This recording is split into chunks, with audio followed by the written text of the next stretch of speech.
And we welcome you in live now to the Macon Coliseum, where tonight it is a massive 2 points on the line for both of these two teams, where the battle for ninth place in the SPHL is alive and on the line, and playoff positioning is as well. I'm Graham Tuck with William Bazone here on Flow Hockey, the Mayhem Radio Network, and for tonight, WPGA MeTV 58.1. Should be a fun night tonight. It was a slow game last night, William. Neither team really finding their footing, but the Ice Flyers in that first period, they got to their game and caught the Mayhem off guard. The Mayhem mounted a comeback late, but they weren't really able to get the result that they wanted in the end. Yeah, Graham, I think you're right, and that first period was a really big indication of that yesterday. The numbers tell the story here, I think. After the first period, if the Mayhem are trailing, they're 1-8-1 this season, and yesterday they did not get out to a good start, and I'll give you credit, Graham. I think they did come back yesterday. That second period, it looked like they won that, in my opinion, but again, you have to play a full 60 minutes of hockey, not just 20 minutes if you want to get, like you said, Graham, 2 key points in what could ultimately be the most important month of the Mayhem season. Yeah, that's absolutely right. And I mean, we take a quick look ahead not to look past this weekend, because this is a massive weekend for the Mayhem and the Ice Flyers, but for this weekend in particular, this is huge. But beyond this, you've got Quad City in 2 weeks here at home, and then in 3 weeks' time, you have Evansville twice. Those are two teams that are just beyond Macon in the playoff race for the SPHL. So 3 opportunities with Pensacola this weekend, Quad City in 2 weeks, and Evansville in 3 to really get some positioning in the SPHL playoff race. But looking back to last night, the scoring, you had Michael Herrera on a tip goal at the high slot. We looked at that goal earlier. It was a chance that the Macon Mayhem, they couldn't win a board battle. It resulted in a shot from the blue line that gets tipped past Bailey Birkin. And late in the period, play on the rush that the Pensacola Ice Flyers capitalized upon, Danny Martin getting his second goal of the year to go up 2-0 heading into the break. Blake Tosto going up 3-0 with his third goal of the season at the 10-11 mark of the second period, and that was really all the Ice Flyers needed. Jacob Schnapp scored his second goal of the season on the power play to cut the lead back down to 2 and make it 3-1 on the power play, as I mentioned, but that would be the final. And in the third period, the Macon Mayhem put up 16 shots on goal. That's been a theme for them the last couple of games, and we heard from Coach Pszeniczny this week, of the last couple of games, in the last couple of weeks especially, the Mayhem have really gotten to their game. They've gotten shots through, which was not what they were doing in October and November.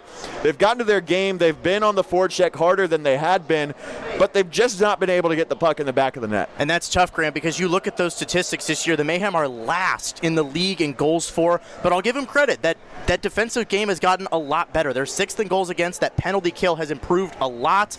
I think we're going to have to see that tonight, a really good defensive effort against this Ice Flyers team if they want to do anything. They've split all 6 matchups this season. Macon's won 3, Pensacola's won 3.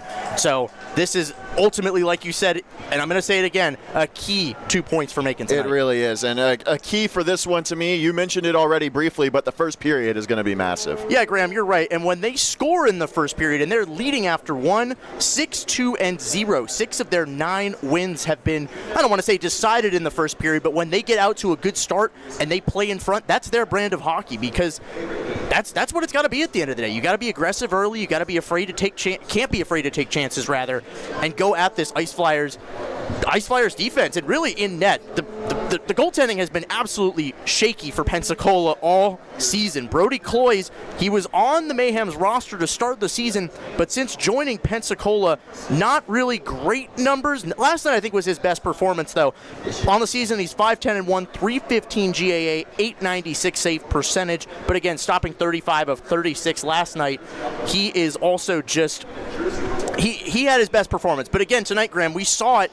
We did see Cody Karpinski in the net first, which not going to say that's a telltale sign that he's going to start, but you got to think he might be for the Pensacola Ice Flyers tonight. Definitely within the realm of possibility. You mentioned getting out to a good start. When trailing at any point this season, the Mayhem only have 2 wins, so getting that first goal is very important. 2 guys that I'm looking at tonight for the Mayhem and the Ice Flyers. Connor Witherspoon has had a very good stretch as of late, and Ivan Bondarenko has put together a great season for Pensacola. You're absolutely right, Graham, and especially in these last 5 games or so. I think he's put up 7 points, so respectable forward there for that Pensacola group, and he's really been a great maestro, if you will. He's been great passing it. He's had 2 assists in the last couple of games. He's just been really great at starting that Pensacola offense. So they really are going to try and find that puck to him, and he'll try and give it to somebody else to throw it on net, and that, I think, is really going to be, we got to stop Ivan Bondarenko. Yeah, I think that is going to be one of the keys. He's on that top line with Blake Tosto and Caden Cahill.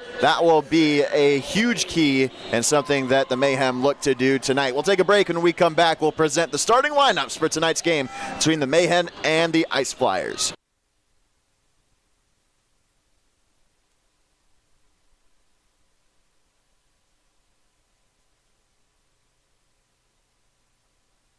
About starting a new career? The Georgia Department of Corrections is now hiring correctional heroes. Earn a competitive salary and advance your career through GDC. The agency is now hiring correctional officers, counselors, food service workers, and many more. Most positions require candidates to be 18 years of age or older, have a high school diploma or GED. Positions are now available across the state of Georgia. Apply now at gdcjobs.com to learn more. GDC. One team. Join the celebration as Minuteman Press Macon proudly celebrates 35 plus years of serving Middle Georgia with top quality print media. Minuteman Press Macon is a full-service printing, marketing, and design center. We design, print, and promote you. From business cards to building signage, we've got you covered. Promotional products? No problem. Let's keep printing and growing together. Go Mayhem.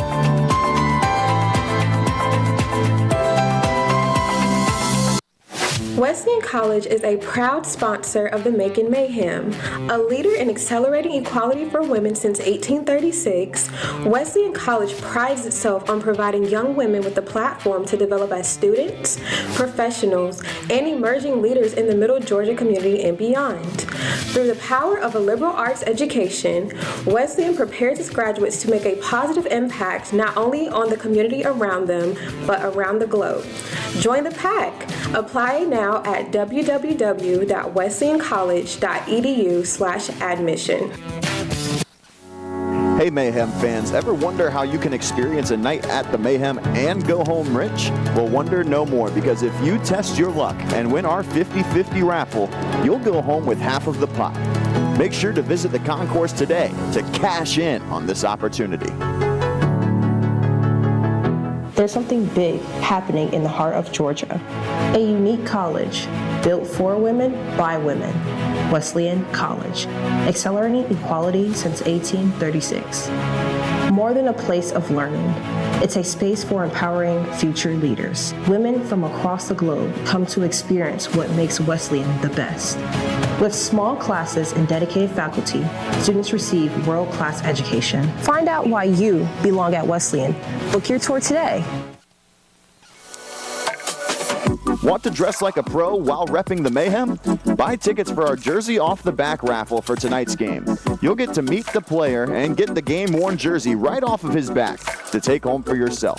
This opportunity is a staple at Mayhem games, and you can enter to win for every single home game for the Mayhem this season. Just go to our Dash Auction site and make sure to stake your claim today.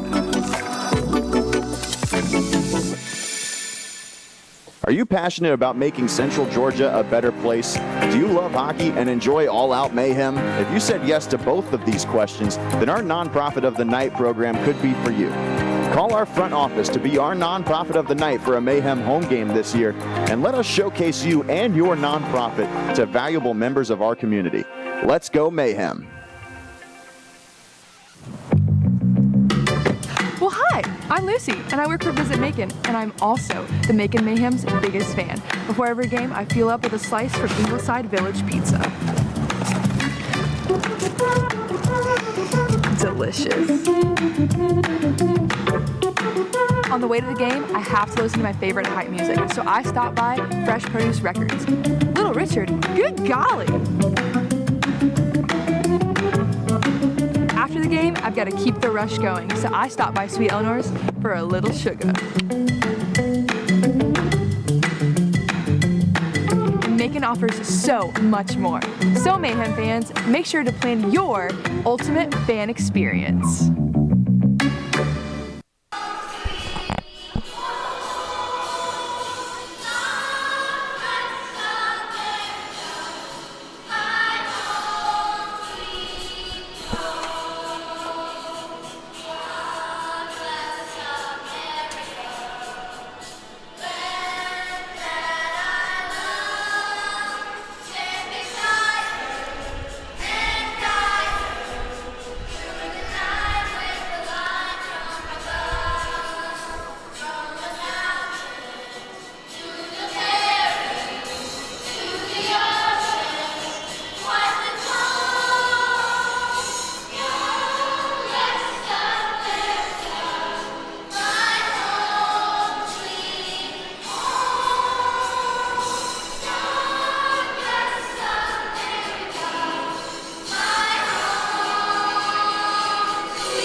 Thank you very much to Hilltop Elementary School Chorus for a great rendition of God Bless America. It's time for tonight's starting lineups. First for the visiting Pensacola Ice Flyers. On defense, it'll be Troy Button and the former Mayhem defenseman Tim Faulkner. Up front, the same starters as last night. Why would you change anything for Pensacola? Blake Tosto, Ivan Bondarenko, and Caden Cahill will be up front. And in net, it'll be Cody Karpinski, as we mentioned in the pregame show. So he will get a chance at atonement. It's his first look in net for Pensacola since he was pulled on New Year's Eve after allowing 3 goals on 6 shots in the first 6.5 minutes of that game on New Year's Eve. So we'll see what happens in this one. For Macon, it's Hugo Koch, Dan Winslow, and Justin Kelly on the forwards, Jarrett Cupp and Parker Allison on defense, and it'll be Bailey Birkin in net for the second straight night. No Dyson Skinner here tonight.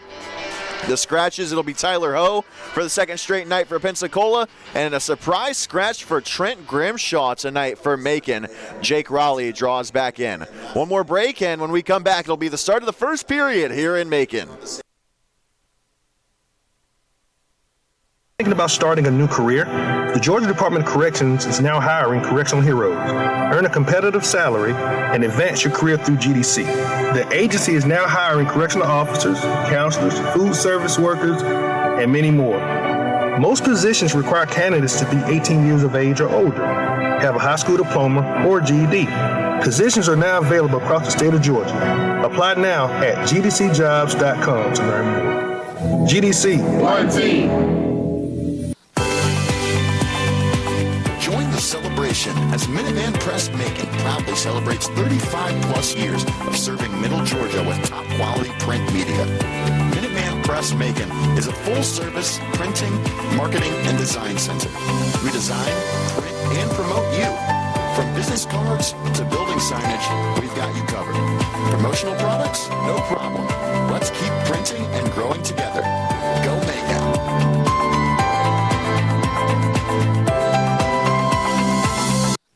Wesleyan College is a proud sponsor of the Macon Mayhem. A leader in accelerating equality for women since 1836, Wesleyan College prides itself on providing young women with a platform to develop as students, professionals, and emerging leaders in the Middle Georgia community and beyond. Through the power of a liberal arts education, Wesleyan prepares its graduates to make a positive impact not only on the community around them, but around the globe.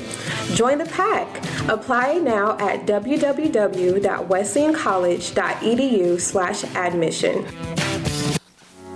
Hey Mayhem fans, ever wonder how you can experience a night at the Mayhem and go home rich? Well, wonder no more, because if you test your luck and win our 50-50 raffle, you'll go home with half of the pot. Make sure to visit the concourse today to cash in on this opportunity. There's something big happening in the heart of Georgia. A unique college built for women by women. Wesleyan College, accelerating equality since 1836. More than a place of learning, it's a space for empowering future leaders. Women from across the globe come to experience what makes Wesleyan the best. With small classes and dedicated faculty, students receive world-class education. Find out why you belong at Wesleyan. Book your tour today. Want to dress like a pro while repping the Mayhem? Buy tickets for our Jersey Off the Back raffle for tonight's game. You'll get to meet the player and get the game-worn jersey right off of his back to take home for yourself. This opportunity is a staple at Mayhem games, and you can enter to win for every single home game for the Mayhem this season. Just go to our Dash Auction site and make sure to stake your claim today. Are you passionate about making Central Georgia a better place? Do you love hockey and enjoy all-out mayhem? If you said yes to both of these questions, then our Nonprofit of the Night program could be for you.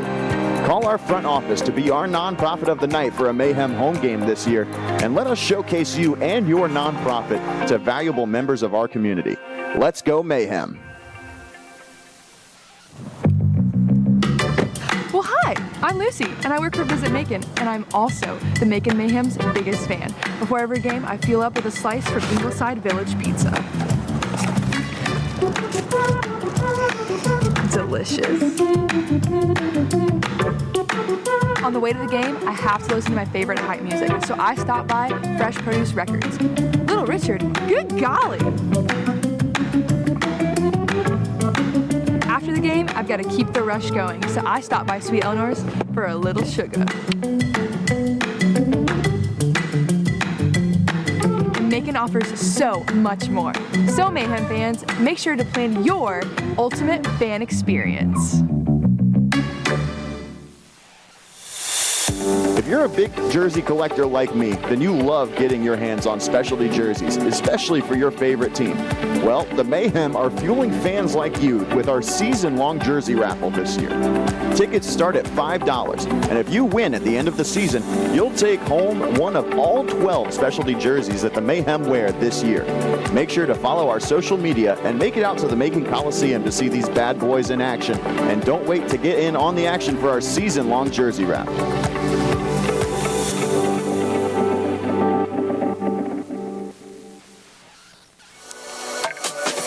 Want to dress like a pro while repping the Mayhem? Buy tickets for our Jersey Off the Back raffle for tonight's game. You'll get to meet the player and get the game-worn jersey right off of his back to take home for yourself. This opportunity is a staple at Mayhem games, and you can enter to win for every single home game for the Mayhem this season. Just go to our Dash Auction site and make sure to stake your claim today.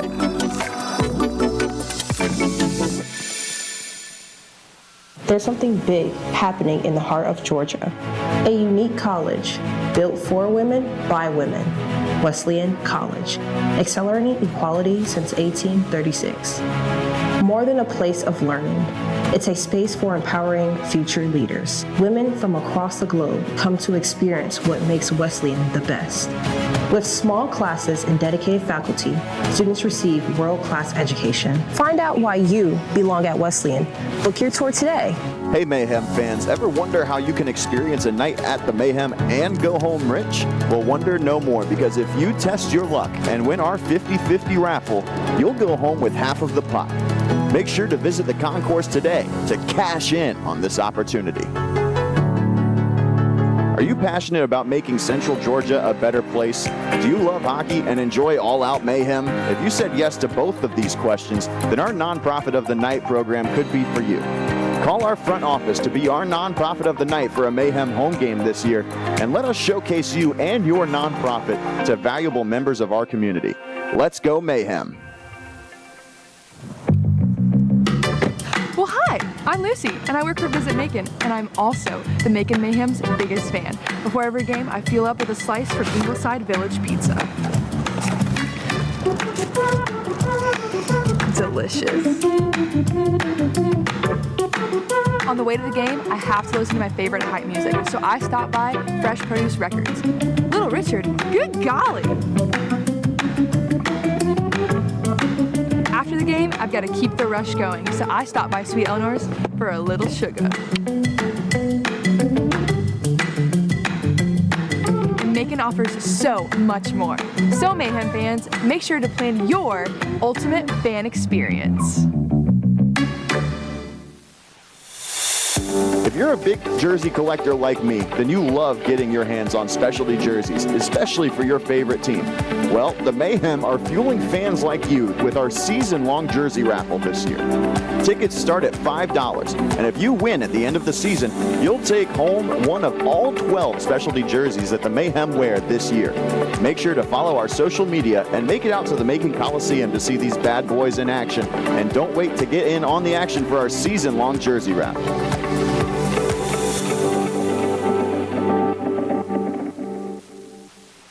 Are you thinking about starting a new career? The Georgia Department of Corrections is now hiring correctional heroes. Earn a competitive salary and advance your career through GDC. The agency is now hiring correctional officers, counselors, food service workers, and many more. Most positions require candidates to be 18 years of age or older, have a high school diploma or GED. Positions are now available across the state of Georgia. Apply now at gdcjobs.com to learn more. GDC. One team. Join the celebration as Minuteman Press Macon proudly celebrates 35 plus years of serving Middle Georgia with top quality print media. Minuteman Press Press Macon is a full-service printing, marketing, and design center. We design, print, and promote you. From business cards to building signage, we've got you covered. Promotional products? No problem. Let's keep printing and growing together. Go Mayhem.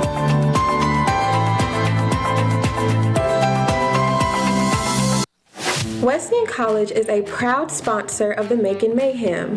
A leader in accelerating equality for women since 1836, Wesleyan College prides itself on providing young women with a platform to develop as students, professionals, and emerging leaders in the Middle Georgia community and beyond.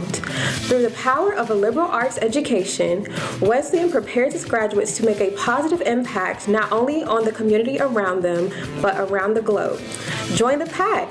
Apply now at www.wesleyancollege.edu/admission.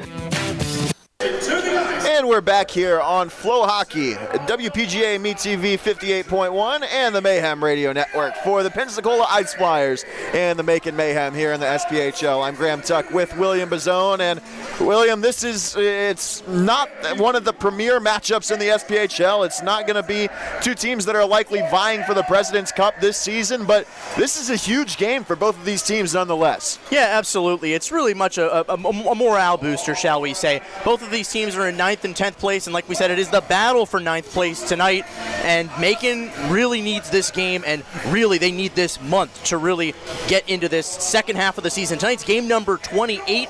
These next 28 games are some of the most important if they want to be getting that number 8, number 7, or number 6 spot and move up the ranks and make the playoffs the first time in a few years. Tonight is Elvis night for the Macon Mayhem, so they're wearing their Elvis-inspired uniforms. You see the black and gold as opposed to their normal black, ice blue, white, and red. Pensacola in their normal white, sky blue, and navy shorts. A commentator's dream, Graham, those lit up numbers on the back and the gold jerseys. We're going to see how that goes.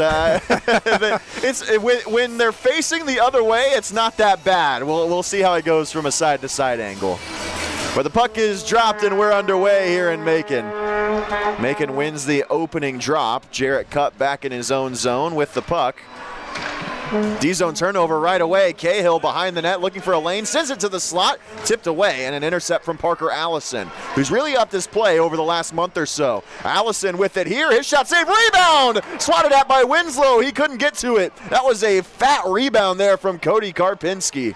Well, Graham, it didn't look like he was going to get to that one, and that might have been an early goal for the Mayhem. Just shot it a little too high there, but nice look for the Mayhem early. Liking to see this offensive pressure starting. I think that's an intentional shot for rebound there from Parker Allison. And I was just mentioning on that rush chance, I really like how he's upped his game, especially in the O zone since he joined the Mayhem. And there's a late cover. Oh, Bailey Birkin, we got some shoving here early, and Birkin gets in the middle of it. Oh boy, everybody getting feisty in the early going. We got drop gloves right in the slot. Paralot has dropped the gloves. Does he have a partner is the question. Looks Things like will it's eventually just calm down. Looks like it's just the Jailhouse Rock out there, Graham. It does. According to the Elvis night, we got to have the Elvis puns in there. Somebody's going to go to the cell. It looked like everybody, I don't know what caused it, but just after that play was over, something must not have been done in the right way, and looks like a Mayhem player, probably Dan Winslow, knowing who he is, leading the team in penalty minutes, and as he walks over to the penalty box, that's he was Paralot likely there. Oh, I thought it was Winslow too at first, but that's Paralot on his way to the box. Yeah, because again, Dan Winslow leads this team in penalty minutes. You would have thought it would have been him instigating something, but no, it is Dustin Paralot as the referee looks like. Two in the box for Pensacola. Only one at the moment for Macon. Elkstum and Wiesner.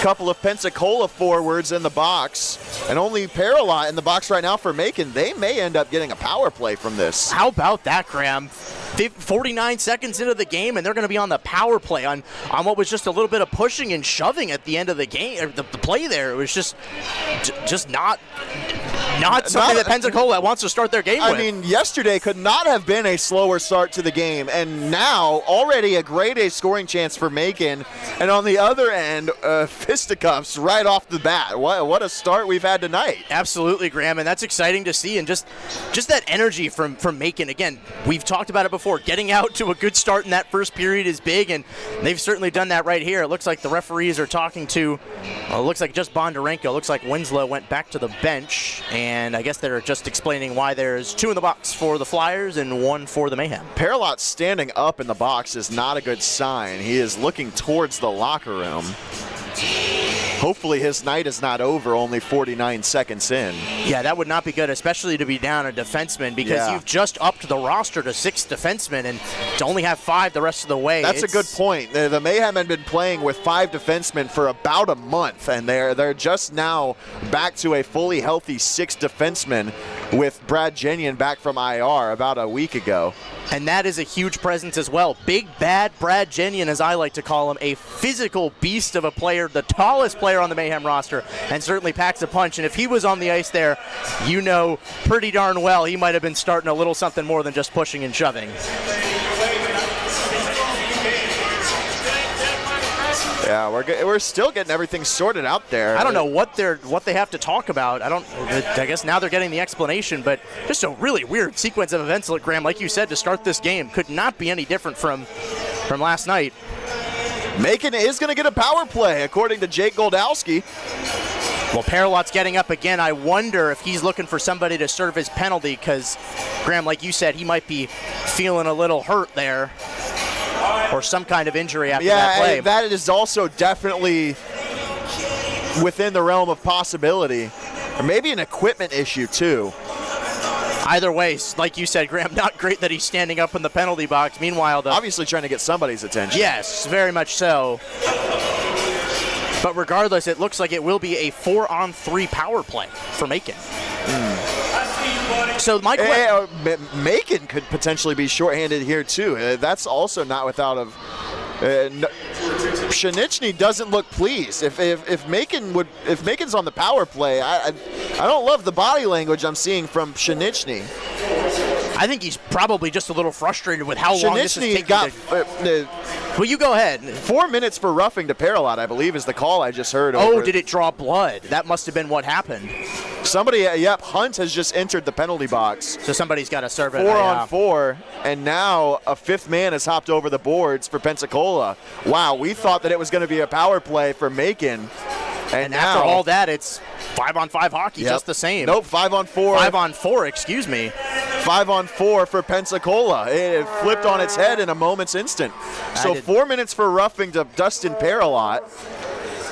And 2 minutes for roughing to Matt Wiesner. 2 minutes for roughing to Doug Elgstom. To me, that seems like 2 separate coincidentals. I'm a bit intrigued as to how that results in a change of manpower. But the good news for Macon out of this is that they have the league's 2nd best penalty kill. Yeah, Graham, that's something that's really been impressive with this Mayhem team. For all the things that haven't gone right, the penalty kill's been great, and they just got to kill this off here and keep that momentum that they've had in the first minute or so in their favor. The other good news out of this for Macon is that they only lose Paralot for 2 minutes, because when you drop the gloves, normally it's a little bit longer than that. It could have been 5. Right, and when you said 4 minutes originally, I thought for some reason he drew blood, but I suppose that's not the case. That shot ramped up off of Allison's stick. It goes over Birkin's net. Jarrett Cupp has a shove for Tosto in the corner. Bondarenko near side. Tosto tried to center it. It's up into the air. Settled down by Cupp and slung down the ice. A little dangerous early there in the power play, Graham, but good job getting it out of the zone, not panicking, and just about a minute left, it looks like, on this power play. So just got to keep that energy going and get a fresh group of guys out here and finish it up.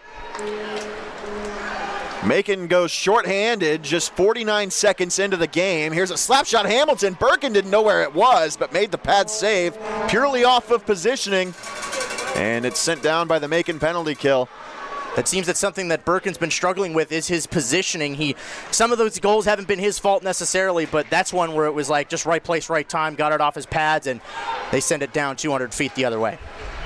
Hamilton drops it back to Jarusek, who played his first game with the Ice Flyers last night. Herrera, who had the opening goal yesterday, back to Hamilton. Now Houston Wilson. Jarusek with it again. Wilson far side. Now Hamilton high slot on the power play. Quarterbacking the unit up. Back to Hamilton. He receives it from Herrera. High slot again. Hamilton. Now Herrera near side. Down low. Chance stuffed by Birkin, and out of the box is Hunt. So back to 5-on-5. Paralot will be out on the next whistle. And a great play there by Brad Jenny to break that up and bring it down back to a 5-on-5. And now the Mayhem looking to get a change here and set up with their 5-on-5 here. Actually, I stand corrected. Paralot will be out on the next whistle after his 4th minute of penalty time expires. Wiesner and Elgstom should be out after the next whistle. That would make sense because, again, there must have been blood drawn on that play. That's why he's serving 4. Cahill and Cup collide. Cup digs it out here.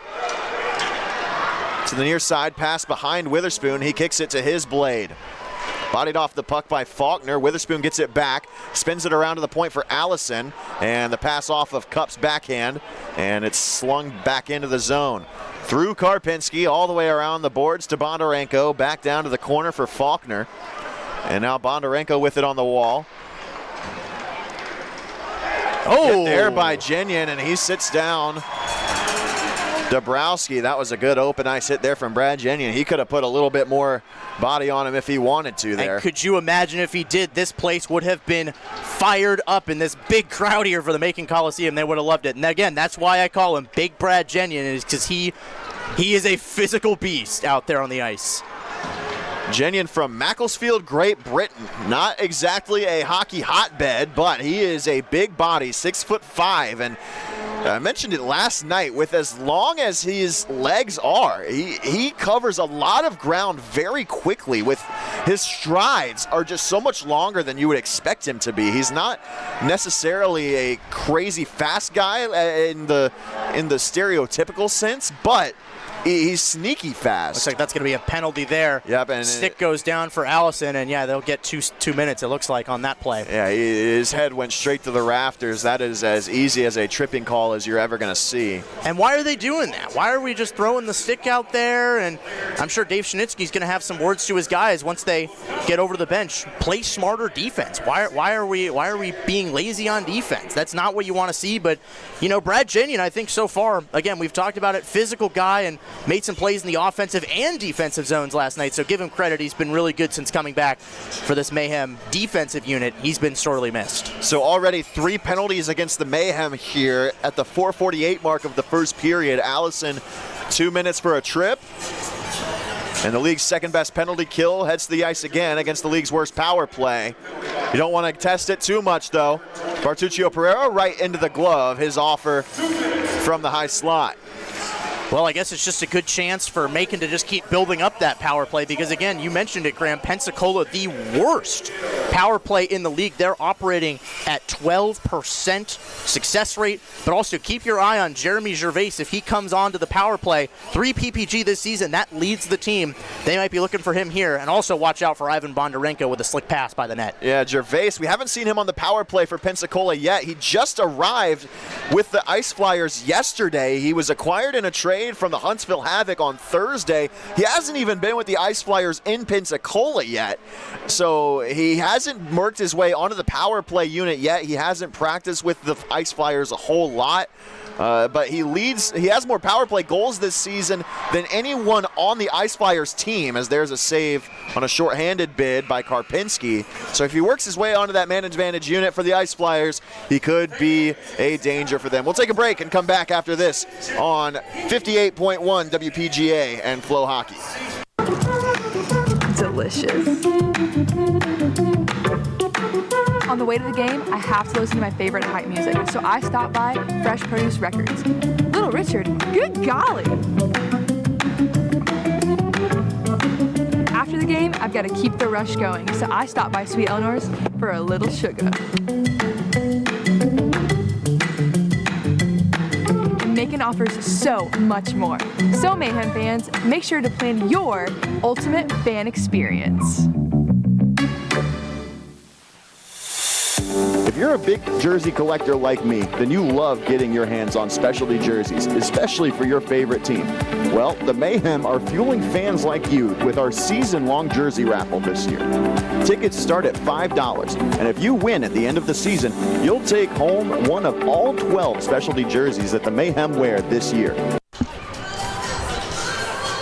Quickly back to action here in the first period. 14 and a half minutes left to go in the first. Jarrett Cupp sends it off the wall. Goldowski fires it back. 1:15 left on the penalty kill for the Mayhem. Winslow's content to just ice it down. This has been a clinical first half of the penalty kill for the Mayhem. Yeah, they're doing their job really well, Graham. Again, operating at 83.5% so far. That number's gone up, but really good start here for the Mayhem, even if they've been shorthanded. Paralot with another good clear. And just a really zany 6 minutes of the game, Graham, especially with that 4 or 5 minute delay almost with those offsetting penalties nearly. And then it became an man advantage for the Pensacola Ice Flyers. Yeah, it has been a busy night in the early going for Justin Tomacek in the stripes with the orange band. But you got to be happy again with how Macon has started this game. Even though they've made some silly mistakes, that Allison penalty he probably wants back, but they're just doing their job. They're being smart. They're clearing it. They're not making rash decisions. They're not doing something that's going to cost them. They're just playing smart hockey so far and doing what they have to do on the penalty kill to keep themselves in a good position to win. Winslow can't win the draw, but will do it over again.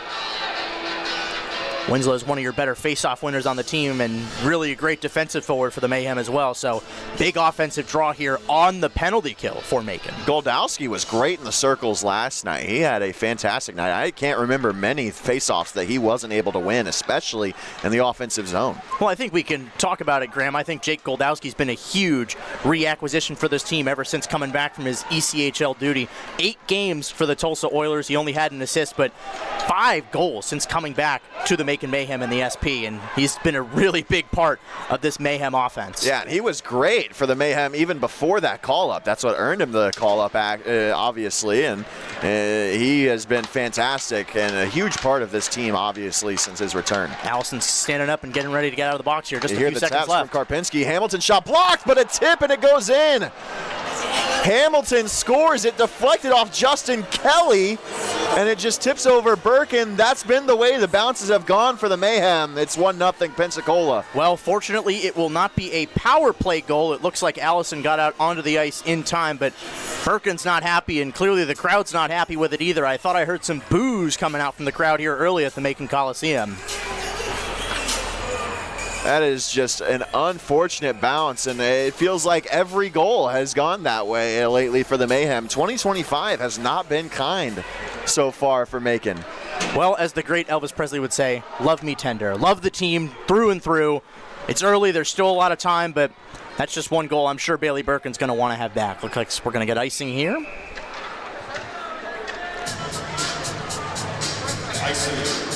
And that's the thing, Graham, and they've been close in so many games. It's just they have not been able to finish those games. We think about the game against Peoria. I think that might have been their best game of the season, even though they lost 3-2 last month when they were here in Macon. I think that was their best game. They fought hard. They just couldn't finish the game, even though they outshot Peoria in a lot of that stretch of the game. It's just, that's what it's got to be, is you just have to be able to finish. Save, rebound, Karpinski, another save, puck still loose, and eventually the whistle goes. More pushing and shoving now under the net. Schnapp getting into it with a couple of Ice Flyers there. Officially, the goal does go down as a power play goal, and honestly, that's fortunate for the Mayhem, because while your penalty kill stats will take a hit, it saves everyone on the ice from a minus. So that is very true. You'll take that where you can get it, and they're going to give it to Sam Dabrowski, so it's his 6th of the year. But the way that everyone on the ice reacted, including Kyle Hamilton, I think that goal will end up being changed to his. But let's see what the Mayhem can do with some ozone time and even strength play. It's still 12:45 to go in the first period. The Mayhem haven't had much set-up ozone time yet. There are some players that haven't even had a shift in the offensive zone yet, with already 2 penalty kills in the game for Macon. As Goldowski gets in, here is Curtis Abbott, his shot into Karpinski and a save. That is just a tough look for Curtis Abbott. He was trying to fire something up. It looks like the puck just slipped on his stick a little bit and just went right into the mid of Cody Karpinski. But yeah, Graham, like you said, not a lot of players getting some even strength time here. So I think this will be the true telltale sign of a team. And also, we see Houston Wilson getting the secondary assist there. That'll be a point for him, and he's recorded a point in 4 of the last 6 matchups against Macon, including the overtime winner on December 26th and the first goal of the game on the 27th. Earl Materio had it knocked away from him by Gervais.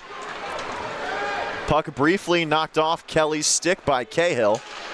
Koch backhanded it towards the blue line. Tosto working it by Koch. Earl Materio was pinching in towards the play.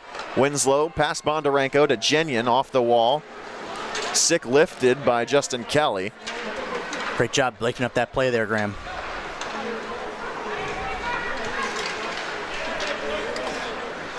Bartuccio Pereira sends it in. Look at Brad Jenyon there, just hounding him on the boards. And now the Mayhem the other way. Here's Dan Winslow. He gets it in. Sent to the slot, nobody home. And that hesitation was a little disappointing. Would have liked to see at least a shot for a rebound there and set something up in the offensive zone. Cup taking a little slip there.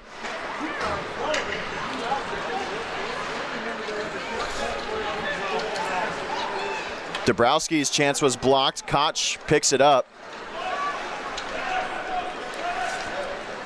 And now the Mayhem move the other way with the puck across the red. Allison has to put on the brakes for a moment.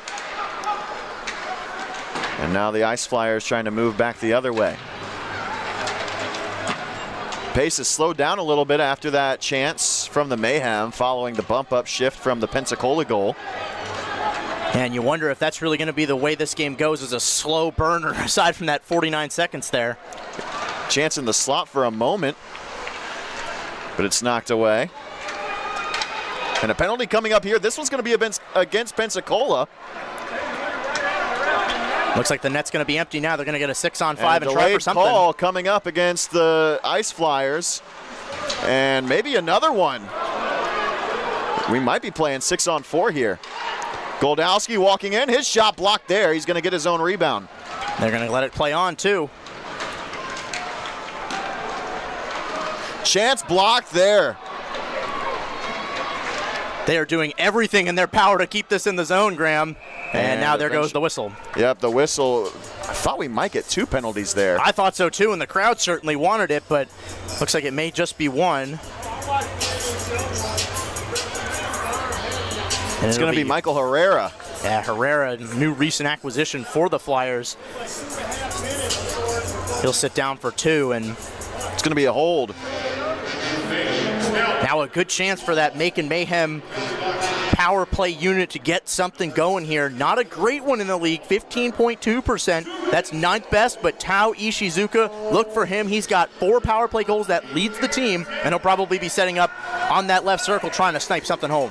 Here is Goldowski for the faceoff. Mentioned him earlier. His success in the circles has been huge. One thing to notice, you want to try to keep play moving here because you're due for immediate timeout at the first whistle after the 10-minute mark. Absolutely, Graham, and that's 6 seconds away, so just keep it going. Don't get a shot on too early and just tire out this Flyers unit here. Get something going. Paralot. The other alternative is try to get a whistle as soon after the 10-minute mark as possible. Favaro, down low to Koch. Goldowski back to Koch. His shot through legs. Favaro banging away at it. Rebound batted back to Paralot, and it gets through Goldowski. It leaves the zone. I don't know what Paralot was doing there. He should have been looking forward because he had a good look, but they still have it here, and let's see what the Mayhem do moving into the blue line. Paralot carries through center. Favaro drops it off for Witherspoon. His seam pass all the way to Koch off the boards. This is a new power play unit. It started yesterday. Koch, Witherspoon, Goldowski, Paralot, and Favaro. Chemistry doesn't seem to be 100% there, Graham. You're seeing a couple of missed passes by this group, and now they're going to have to go down 200 feet, get a new group on, and set it up again with your PP1. Units will change. This unit did score yesterday for Macon. There's Ishizuka with the puck, just passing it off. Abbott, toe drag, shot, save Karpinski, rebound to Ishizuka, who had the secondary assist on Schnapp's power play goal. Allison, over to Winslow. Allison Sent to Schnapp. Chance Abbott. Kick save. Karpinski. Another good look there from Curtis Abbott. He's been good this weekend. He certainly has, and a nice shot there. Looks like Abbott somebody lost a stick. Sent to the slot. Schnapp had lost his stick, wanted a call, didn't get one. Over the head of Winslow, nearly over the glass. Would have been delay of game, but the Mayhem not that lucky. Yeah, that's frustrating because that's almost a 4-on-4 right there with the loss of a stick, and now Schnapp goes to the bench. He was shaking his head as he's throwing a new stick. Might be getting back on here in just a second. Kelly across the ice. Nice little move by Ishizuka to Kelly. Makes a move. Penalty coming up. And it's a stop from Karpinski. And it'll be a brief 5-on-3, but that will take us to a timeout. And we'll give you the call when we come back here on Flow Hockey and WPGA. College is a proud sponsor of the Macon Mayhem. A leader in accelerating equality for women since 1836, Wesleyan College prides itself on providing young women with a platform to develop as students, professionals, and emerging leaders in the Middle Georgia community and beyond. Through the power of a liberal arts education, Wesleyan prepares its graduates to make a positive impact not only on the community around them, but around the globe. Join the pack. Apply now at www.wesleyancollege.edu/admission. Hey Mayhem fans, ever wonder how you can experience a night at the Mayhem and go home rich? Well, wonder no more, because if you test your luck and win our 50-50 raffle, you'll go home with half of the pot. Make sure to visit the concourse today to cash in on this opportunity. There's something big happening in the heart of Georgia. A unique college built for women by women. Wesleyan College, accelerating equality since 1836. More than a place of learning, it's a space for empowering future leaders. Women from across the globe come to experience what makes Wesleyan the best. With small classes and dedicated faculty, students receive world-class education. Find out why you belong at Wesleyan. Book your tour today. We're back here on Flow Hockey, the Mayhem Radio Network, and WPGA. Still have not received an official call on the penalty, but it's going to be 10 seconds of 5-on-3. Kyle Hamilton is in the box for the next two at 8:16 left to go in the first period. That's your captain off the ice, Graham, so that's big for Macon to take advantage of that. Hamilton's been relatively good on the blue line for the Flyers so far this season. We'll see what the Mayhem can do here in the offensive zone. They've officially changed his goal. The goal to his, I should say. And Schnapp gets it, sends to Goldowski, cross ice, one-timer! Ishizuka fanned, and we're back to 5-on-4. Great chance set up by Goldowski and Schnapp. Here's Aromaterio. Wrister, they score! Nick Favaro back in the goal column, and the Mayhem have tied it on the power play.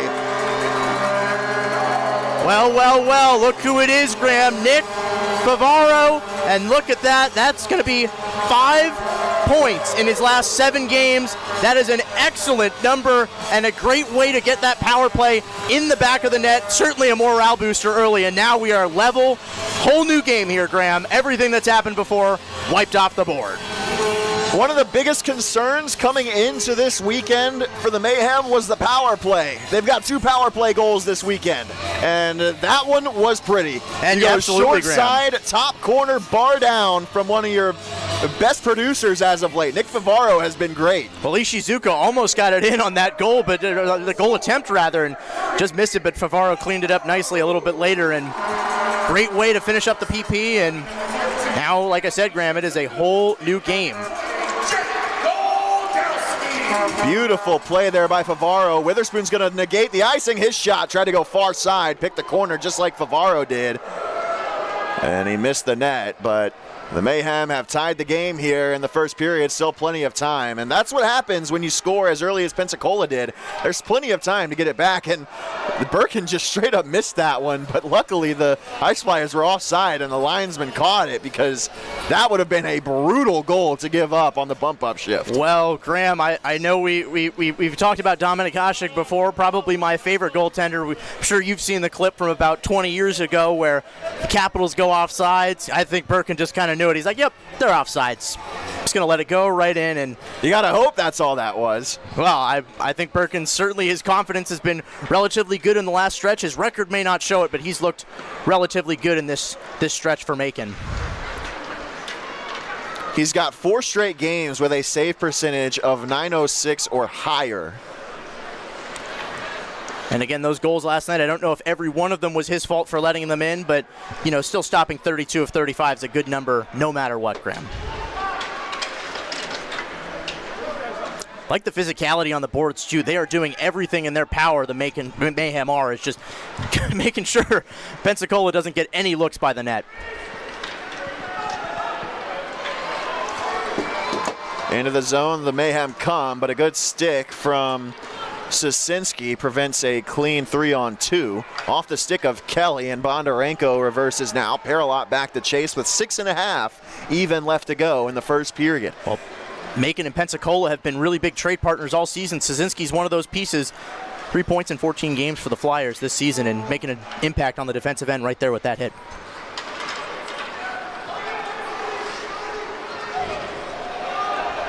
Birkin back to get it. Shots on goal now read 10-3 in-house in favor of the Mayhem. Walking to the circle, Elkstum able to get his stick through everyone and sent it to the back door for Wiesner. Couldn't get a shot off. Dangerous chance there, but they did what they could to stop it. Dug out, and losing his footing was Goldowski. I think he wanted a penalty there. Abbott muscled it through. Oh, loose puck through the blue paint of Karpinski's crease, and Abbott didn't have a stick on the ice, could have maybe had a goal, and now Elkstum moving in. Aromaterio took a good angle. Penalty coming up here against Brad Genion for a hit on Elkstum there. What's the call going to be? The puck was very briefly removed from the play. Gervais doesn't like that. If I'm a Pensacola fan, I like to see that from Gervais. Newest addition to the team, and he's sticking up for his guy like that. And look at the mismatch there between him and Brad Genion, Graham. That is that's at least a 5 or 6 inch height difference, but I think Genion just went a little high on that hit there, and he'll be going to the box for 2 minutes. After a second look at it, I see shoulder to chest contact there, but roughing is the call on Genion, and unfortunately, when you're 6'5" and as big as Genion is, you're going to get those calls against you sometimes. Well, and every time he leaves his skates, pretty much, he'll just have to just barely move, and like we talked about, his size, just one little jump and he's off the ground, so I think that's probably why they called that roughing call. Mayhem once again on the penalty kill. 5:20 left to go in the first. There's a shot blocked in front off the stick of Wilson. Now here is Wiesner. Hamilton, shot tipped, and Birkin holds on in front. Looks like the Ice Flyers are just putting at least 2 or 3 guys around the net. They're just trying to look and go for a screenshot play and sneak it right past Birkin where he's not looking. I think that's their MO on this power play, and Mayhem are responding well, and at least they should keep 2 or 3 bodies down there to match them and just be overly aggressive in that spot. I'll tell you what, there's a lot you can say about this game so far, but you can't tell me that it's been uneventful. Oh, Graham, that is absolutely sure. The referees have certainly going to be out of breath from the times they've had to blow their whistle tonight.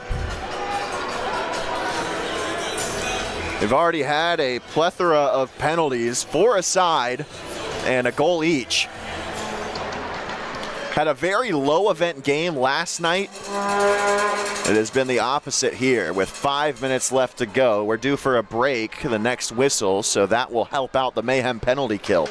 Who've spent a lot of time on the ice this period, Graham, so tired bodies I'm sure are going to start playing a factor down the stretch here. Hit thrown there by Paralot. Winslow was ahead of the play, and he couldn't stay on side, but thankfully, being shorthanded, no icing there. So it ended up working out. It looks like Winslow was really, really bent on getting to that play and just jumped a little early. But again, oh, what a hit there. Yeah, Favaro, the goal scorer, laying the body on Wiesner. And he strips Cahill of the puck, fires it all the way down. And the penalty kill continues to be great for Macon. That's what I was about to say, Graham. They are just being smart, playing heads-up hockey. They're not doing anything that's hero ball-like. They're just being smart. I think that's been the key to this game so far and why it's been close. I mean, it's great to have a good penalty kill as a crutch, but one thing you're going to hear from the Macon Mayhem coaching staff is you don't want to have to see that much of your penalty kill. Not at all, Graham, and Macon's not really a team that takes a lot of penalties, but tonight it looks like we're seeing that number go up. In fact, they're the second least penalized team in the SPHL. Meanwhile, Pensacola's up in the top 5. That shot blocked, rebound to Bondarenko. Birkin got back in position quickly. Up top, setting up the power play. Bartuccio Pereira with 20 seconds left in the man advantage. Shot blocked, rebound, Cahill. Rebound still loose, diving on it, Birkin. And on his belly, he covered it up. And he just had to reach his glove right across that blue paint to stop a goal from going in. They've had a few dangerous chances in that stretch, Graham, and now we'll go to the break and give these guys a break.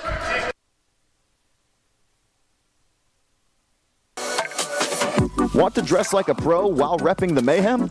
Buy tickets for our Jersey Off the Back raffle for tonight's game. You'll get to meet the player and get the game-worn jersey right off of his back to take home for yourself. This opportunity is a staple at Mayhem games, and you can enter to win for every single home game for the Mayhem this season. Just go to our Dash Auction site and make sure to stake your claim today.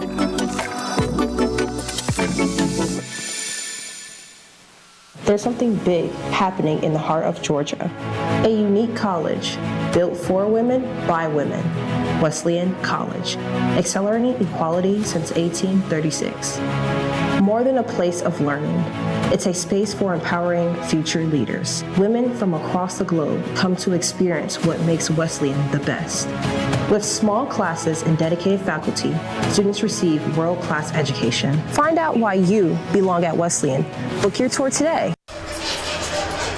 We're back here in Macon, and that goal that was most recently scored by the Mayhem, they'll give the primary assist to Nicholas Aromaterio, and for him, that is his first point in a while. He got off to a hot start when he came here to Macon. That's his first point in the last 8 games, so a good turnaround for him. The first assist in the last 10 for him. Well, it seems like a lot of guys are breaking point streaks, Graham, or I should say droughts. Jacob Schnott broke his 8-game point drought last night as well after getting that power play goal, and just going to need some other guys to step up here for Macon. It can't just be 3 or 4 guys getting it done.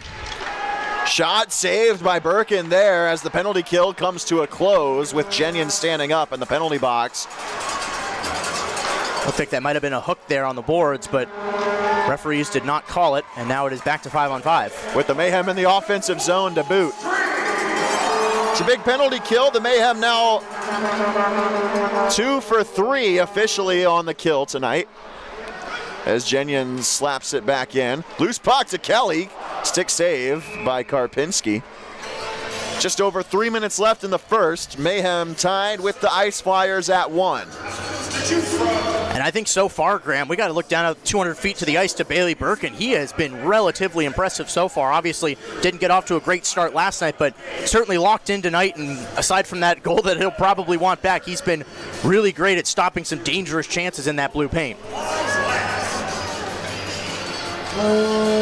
Goldowski back in the circles. This is going to be a big draw here for the Mayhem. Keep the puck cycled through and hopefully put something on net.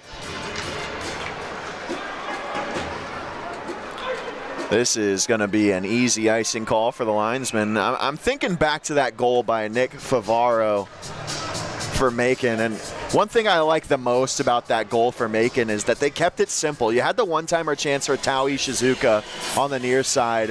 It didn't go your way, and that's okay. You kept the puck moving. You got the puck back to the point, kept things simple, moved it over to your blue liner on the far side. He settled up his wrister, picked his spot, and it went in. You got to keep getting yourself in a position to where those pucks will eventually put them, get to where you want them to go. Right, and that's your power play number 1 group there, Graham. So they've done a really good job. Again, we saw in that PP2 with Koch and a lot of new guys that it's been a little bit rocky so far, but that's the number 1 group for a reason. They're doing their job really well. Yeah, they mixed it up a little bit. Schnapp and Ishizuka were on one group yesterday, and Goldowski and Favaro were on a different group, but those two groups meshed to combine for that goal earlier in this first period. And we've talked about it all season, Graham. Dave Shinichny, he is not afraid to make moves, and whether that means shuffling a power play line or something like that to get something going, I say I'm all for it and making something happen here for Macon, and that's been what it is so far tonight. Chris Hunt, the newest Macon Mayhem, was going after that faceoff, but Sosinski able to get it out of the zone, and he's back to chase it here for the Ice Flyers. Good hit there by That's Hunt that threw a hammer into him. He's got another little shove for him, but Hunt has the worst of that exchange. Paralot with a slap shot right into the glove of Karpinski. Shots on goal heavily in favor of the Mayhem here in this frame. And for Hunt, he was with the Mayhem 3 seasons ago. Had a smaller part, but still played a lot of games, and it's nice to see a little bit more physicality. Some nice hits from him early, and I'd like to see a little bit more offense from him, even though he's more of a grinder or enforcer type of forward for the Mayhem.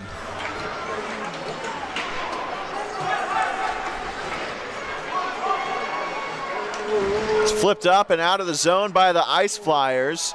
Martin nearly held up. Good play by Aromaterio to not commit a penalty there. Witherspoon on the backhand, got it to Genyon. His pass for Ishizuka broken up. Witherspoon tried to chop it ahead to himself. Herrera. Oh, wow. He was spun around like a top by Aromaterio. Genyon walked to the wall by Dabrowski. He's able to kick it along for Ishizuka. And what a hit there by Nick Aromaterio. Just threw his body up there, and that was a clean hit. Didn't leave his skates. Good old-fashioned hip check. Did what he had to do, and that was probably the hardest hit I've seen all period. Ozone draw coming up for Macon here. There's a little bit of icing there, and 90 seconds left. It's not too late to get a goal here, and looks like it's going to be that second line here for Macon, or that number 1 line, excuse me. But you do have your number 2 faceoff getter in Dan Winslow right there. Winslow sends it down. One guy that the Mayhem definitely miss in the faceoff circle is Alex Cohen. I mean, they've been without him for quite some time, but when he was here, he was unquestionably the Mayhem's top faceoff guy. They could put him in any situation, and he could go win a faceoff for you. But since he's been on call-up with the Orlando Solar Bears, it's been Goldowski and Winslow that have had to answer the call in the circles, and they've done the job admirably. And I think it would be great to have him back because Cohen's it feels like he's just been an extra body in Orlando. He hasn't really made, I don't want to say that much of an impact, but again, I think here on this SPHL team, he could be making a big difference on that number 1 line for Dave Shinichny.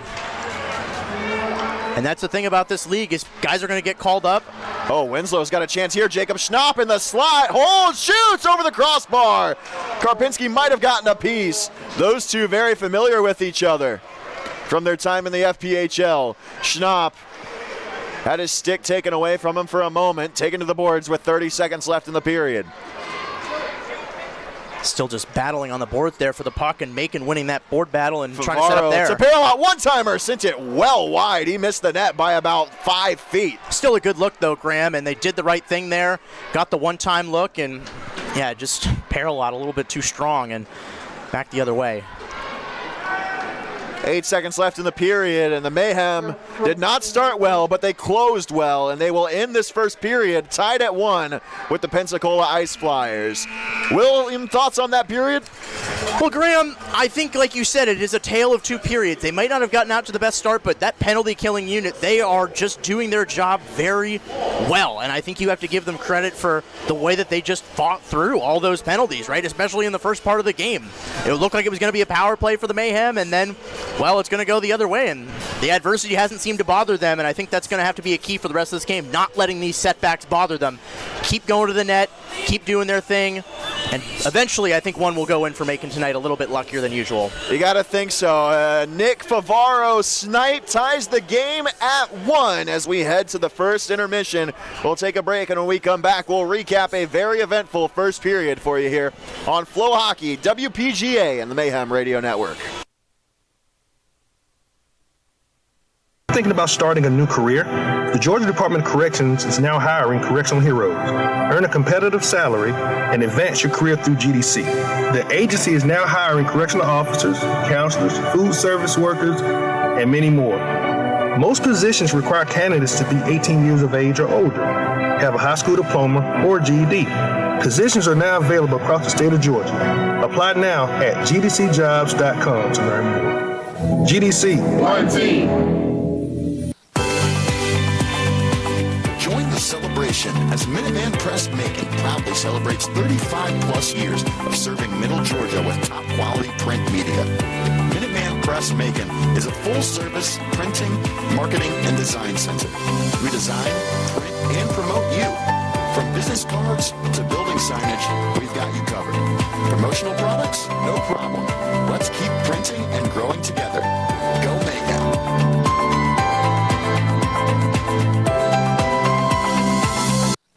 Wesleyan College is a proud sponsor of the Macon Mayhem. A leader in accelerating equality for women since 1836, Wesleyan College prides itself on providing young women with a platform to develop as students, professionals, and emerging leaders in the Middle Georgia community and beyond. Through the power of a liberal arts education, Wesleyan prepares its graduates to make a positive impact not only on the community around them, but around the globe. Join the pack. Apply now at www.wesleyancollege.edu/admission. Hey Mayhem fans, ever wonder how you can experience a night at the Mayhem and go home rich? Well, wonder no more, because if you test your luck and win our 50-50 raffle, you'll go home with half of the pot. Make sure to visit the concourse today to cash in on this opportunity. There's something big happening in the heart of Georgia. A unique college built for women by women. Wesleyan College, accelerating equality since 1836. More than a place of learning, it's a space for empowering future leaders. Women from across the globe come to experience what makes Wesleyan the best. With small classes and dedicated faculty, students receive world-class education. Find out why you belong at Wesleyan. Book your tour today. Want to dress like a pro while repping the Mayhem? Buy tickets for our Jersey Off the Back raffle for tonight's game. You'll get to meet the player and get the game-worn jersey right off of his back to take home for yourself. This opportunity is a staple at Mayhem games, and you can enter to win for every single home game for the Mayhem this season. Just go to our Dash Auction site and make sure to stake your claim today. Are you passionate about making Central Georgia a better place?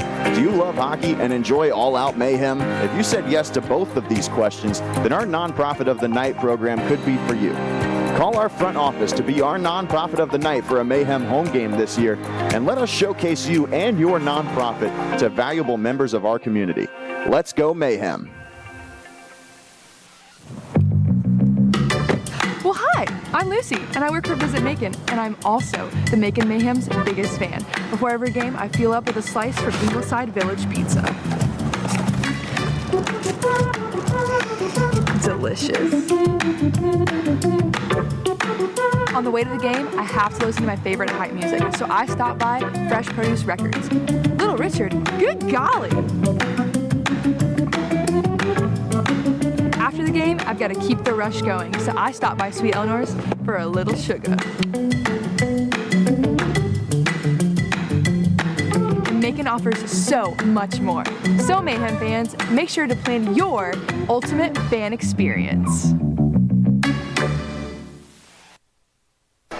We're back here on Elvis Night on Flow Hockey, WPGA, and the Mayhem Radio Network. I'm Graham Tuck with William Bazone, bringing you Macon Mayhem Hockey on a night here in Macon, Georgia. It's been a fun one so far, William.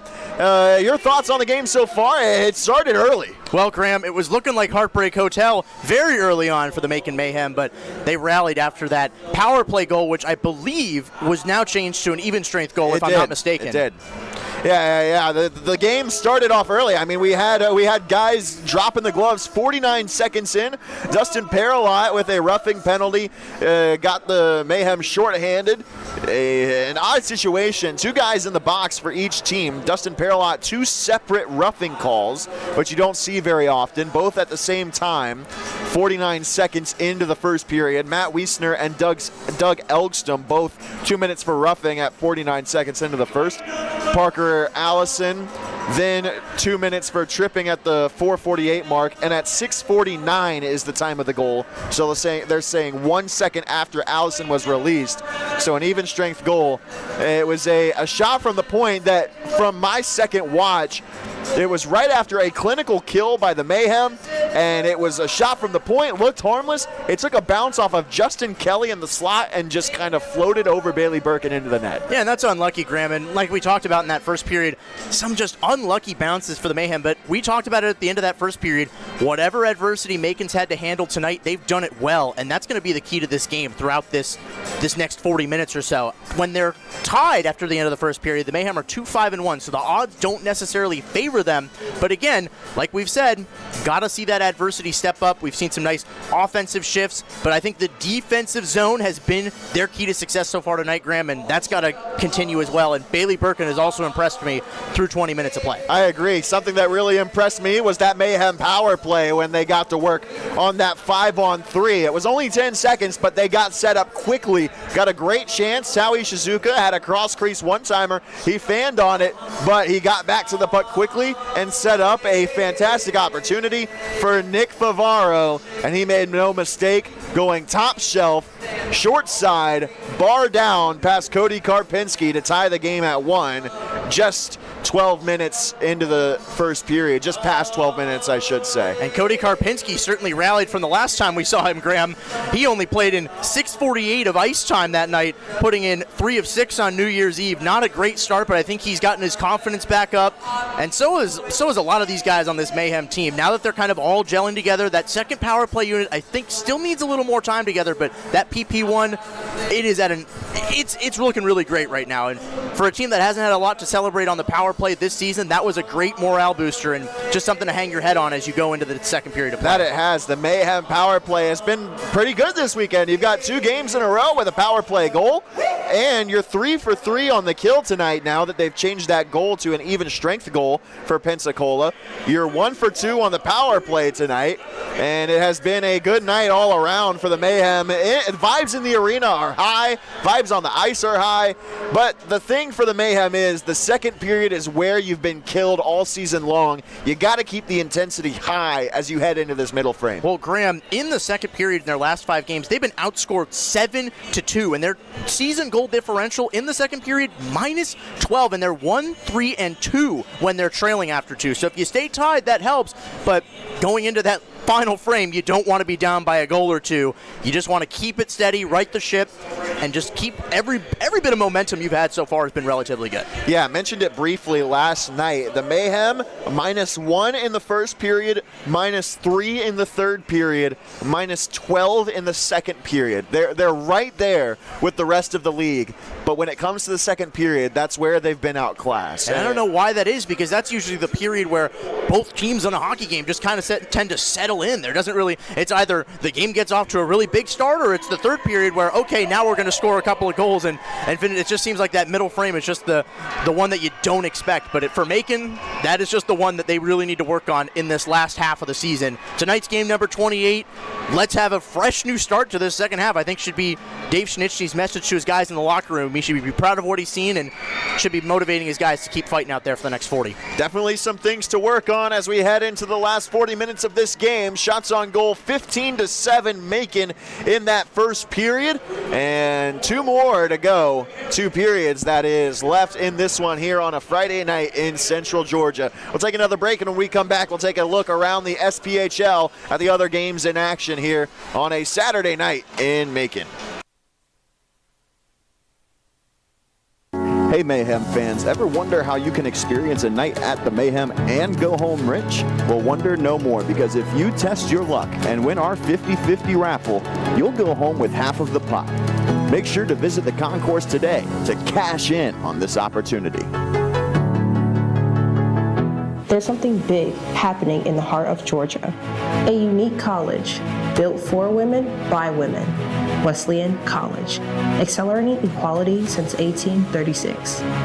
More than a place of learning, it's a space for empowering future leaders. Women from across the globe come to experience what makes Wesleyan the best. With small classes and dedicated faculty, students receive world-class education. Find out why you belong at Wesleyan. Book your tour today. Want to dress like a pro while repping the Mayhem? Buy tickets for our Jersey Off the Back raffle for tonight's game. You'll get to meet the player and get the game-worn jersey right off of his back to take home for yourself. This opportunity is a staple at Mayhem games, and you can enter to win for every single home game for the Mayhem this season. Just go to our Dash Auction site and make sure to stake your claim today. Are you passionate about making Central Georgia a better place? Do you love hockey and enjoy all-out mayhem? If you said yes to both of these questions, then our Nonprofit of the Night program could be for you. Call our front office to be our Nonprofit of the Night for a Mayhem home game this year, and let us showcase you and your nonprofit to valuable members of our community. Let's go Mayhem! Well, hi, I'm Lucy, and I work for Visit Macon, and I'm also the Macon Mayhem's biggest fan. Before every game, I fuel up with a slice from Ingleside Village Pizza. Delicious. On the way to the game, I have to listen to my favorite hype music, so I stop by Fresh Produce Records. Little Richard, good golly! After the game, I've got to keep the rush going, so I stop by Sweet Eleanor's for a little sugar. Macon offers so much more. So Mayhem fans, make sure to plan your ultimate fan experience. If you're a big jersey collector like me, then you love getting your hands on specialty jerseys, especially for your favorite team. Well, the Mayhem are fueling fans like you with our season-long jersey raffle this year. Tickets start at $5, and if you win at the end of the season, you'll take home one of all 12 specialty jerseys that the Mayhem wear this year. Make sure to follow our social media and make it out to the Macon Coliseum to see these bad boys in action, and don't wait to get in on the action for our season-long jersey raffle.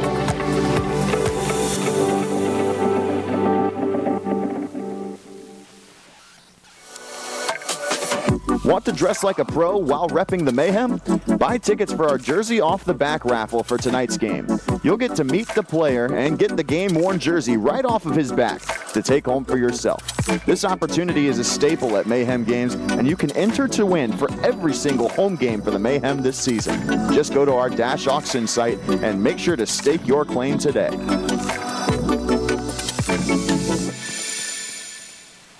There's something big happening in the heart of Georgia. A unique college built for women by women. Wesleyan College, accelerating equality since 1836. More than a place of learning, it's a space for empowering future leaders. Women from across the globe come to experience what makes Wesleyan the best. With small classes and dedicated faculty, students receive world-class education. Find out why you belong at Wesleyan. Book your tour today. Hey Mayhem fans, ever wonder how you can experience a night at the Mayhem and go home rich? Well, wonder no more, because if you test your luck and win our 50-50 raffle, you'll go home with half of the pot. Make sure to visit the concourse today to cash in on this opportunity. Are you passionate about making Central Georgia a better place? Do you love hockey and enjoy all-out mayhem? If you said yes to both of these questions, then our Nonprofit of the Night program could be for you. Call our front office to be our Nonprofit of the Night for a Mayhem home game this year, and let us showcase you and your nonprofit to valuable members of our community. Let's go Mayhem! Well, hi, I'm Lucy, and I work for Visit Macon, and I'm also the Macon Mayhem's biggest fan. Before every game, I fuel up with a slice from Ingleside Village Pizza. Delicious. On the way to the game, I have to listen to my favorite hype music, so I stop by Fresh Produce Records. Little Richard, good golly! After the game, I've got to keep the rush going, so I stop by Sweet Eleanor's for a little sugar. Macon offers so much more. So Mayhem fans, make sure to plan your ultimate fan experience. We're back here in Macon, Georgia. It's time for our look around the SPHL. There's only there are 3 other games in action tonight.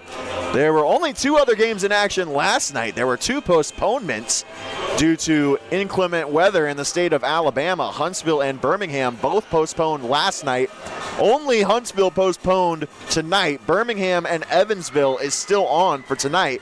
They dropped the puck in about an hour.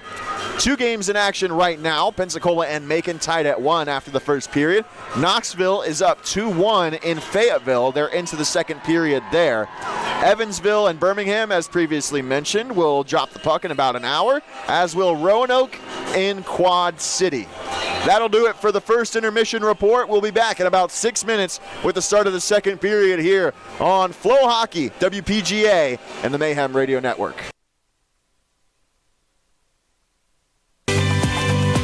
Join the celebration as Minuteman Press Macon proudly celebrates 35 plus years of serving Middle Georgia with top quality print media. Minuteman Press Macon is a full-service printing, marketing, and design center. We design, print, and promote you. From business cards to building signage, we've got you covered. Promotional products? No problem. Let's keep printing and growing together. Go Mayhem.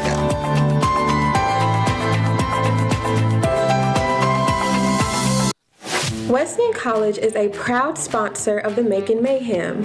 A leader in accelerating equality for women since 1836, Wesleyan College prides itself on providing young women with a platform to develop as students, professionals, and emerging leaders in the Middle Georgia community and beyond.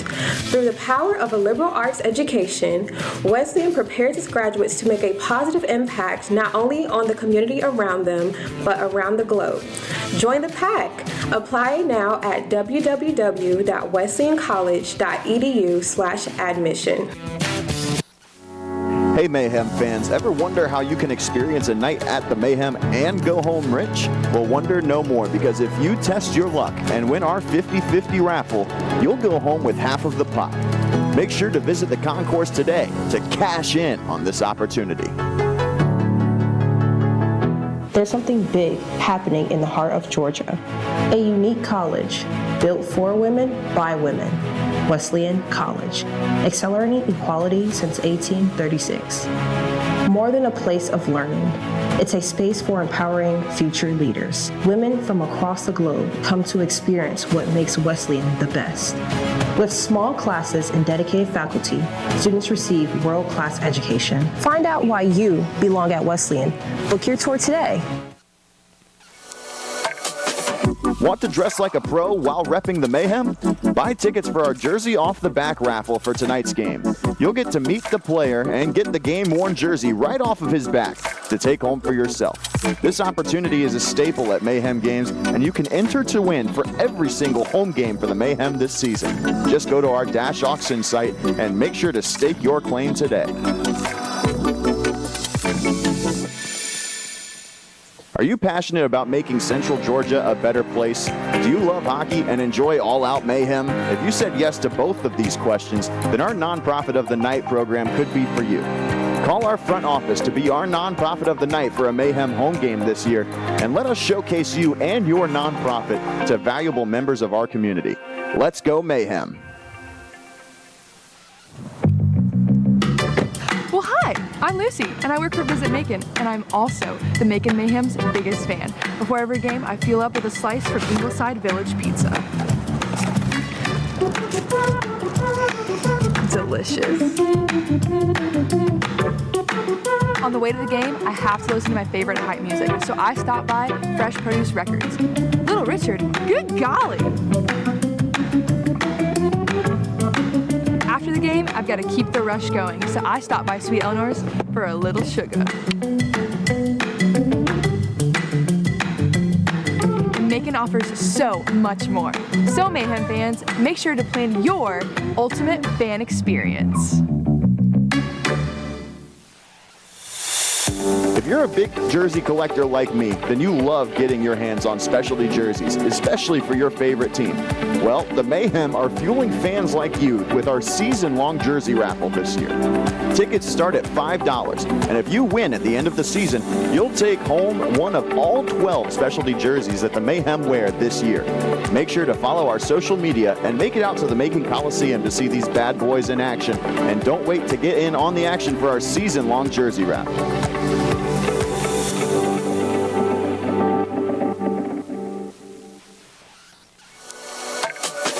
Want to dress like a pro while repping the Mayhem? Buy tickets for our Jersey Off the Back raffle for tonight's game. You'll get to meet the player and get the game-worn jersey right off of his back to take home for yourself.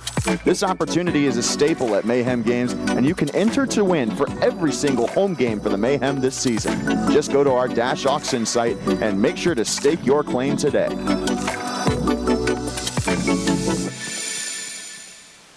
There's something big happening in the heart of Georgia. A unique college built for women by women. Wesleyan College, accelerating equality since 1836. More than a place of learning, it's a space for empowering future leaders. Women from across the globe come to experience what makes Wesleyan the best.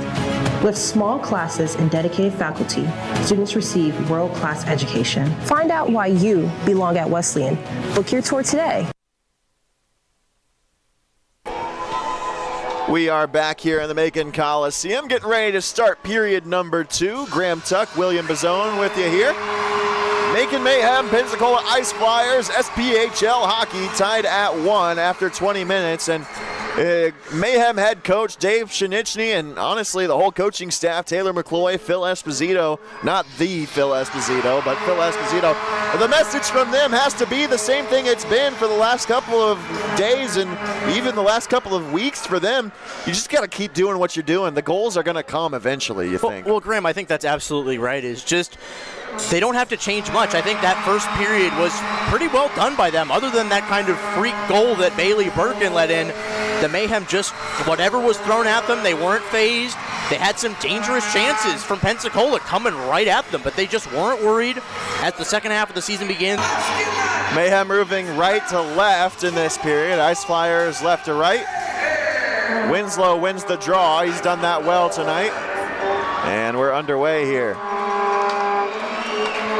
Kelly backhanded it back towards the red line, but Parker Allison takes control here in the defensive end. Next goal is going to be a big one. That's absolutely right, Graham, because again, as we talked about, 1-13-2 are the Macon Mayhem when they're trailing after the second frame. You don't have a feeling the next goal will be the last one, though? I don't think so, based on the way this has gone, and a lot of great chances for both teams, but for Macon especially, you got to give them credit. Paralot with a good look there.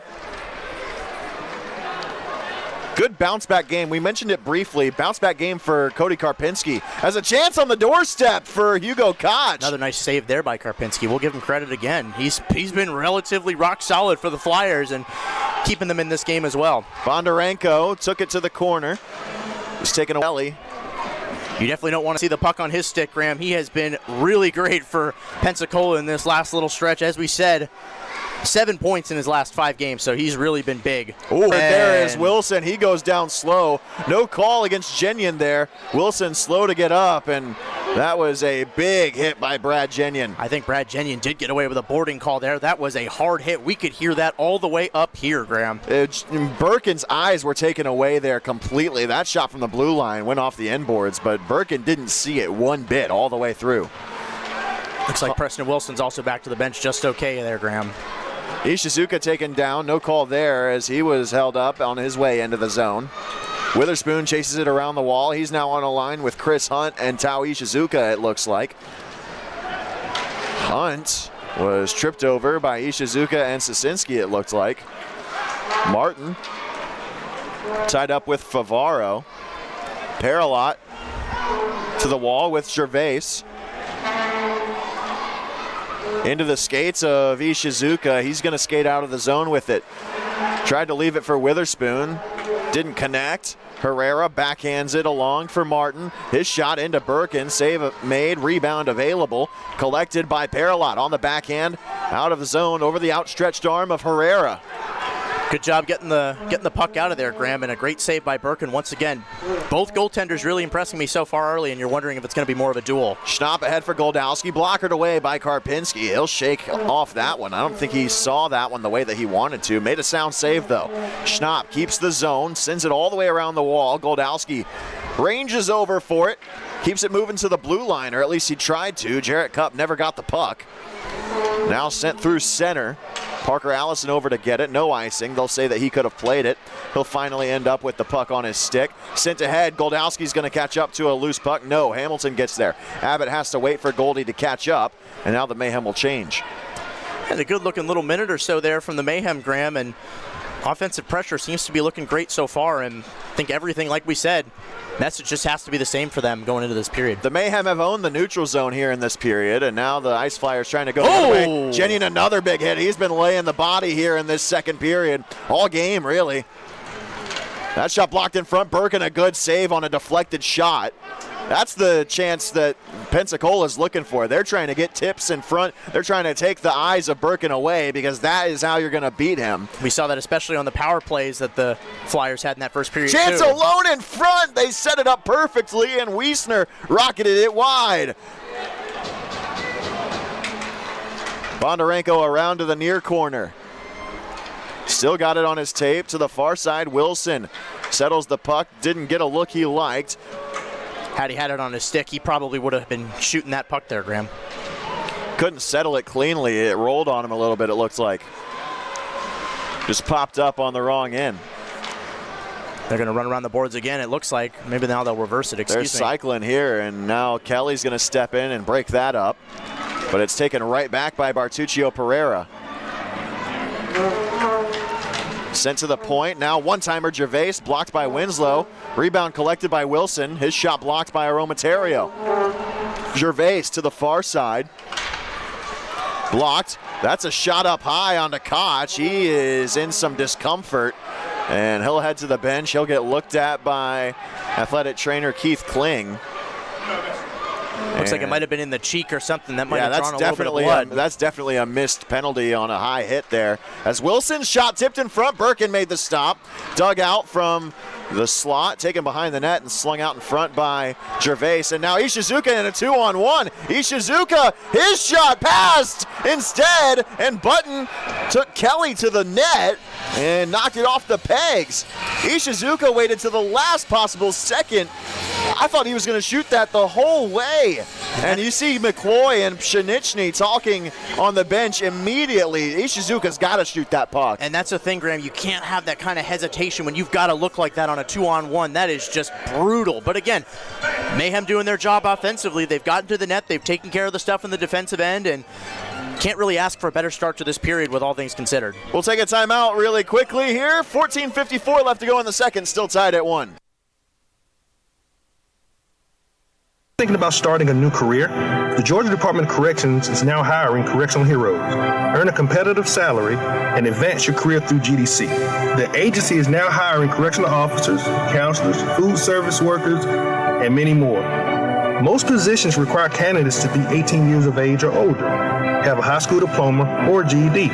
Positions are now available across the state of Georgia. Apply now at gdcjobs.com to learn more. GDC. One team. Join the celebration as Minuteman Press Macon proudly celebrates 35-plus years of serving Middle Georgia with top-quality print media. Minuteman Press Macon is a full-service printing, marketing, and design center. We design, print, and promote you. From business cards to building signage, we've got you covered. Promotional products? No problem. Let's keep printing and growing together. Go Macon.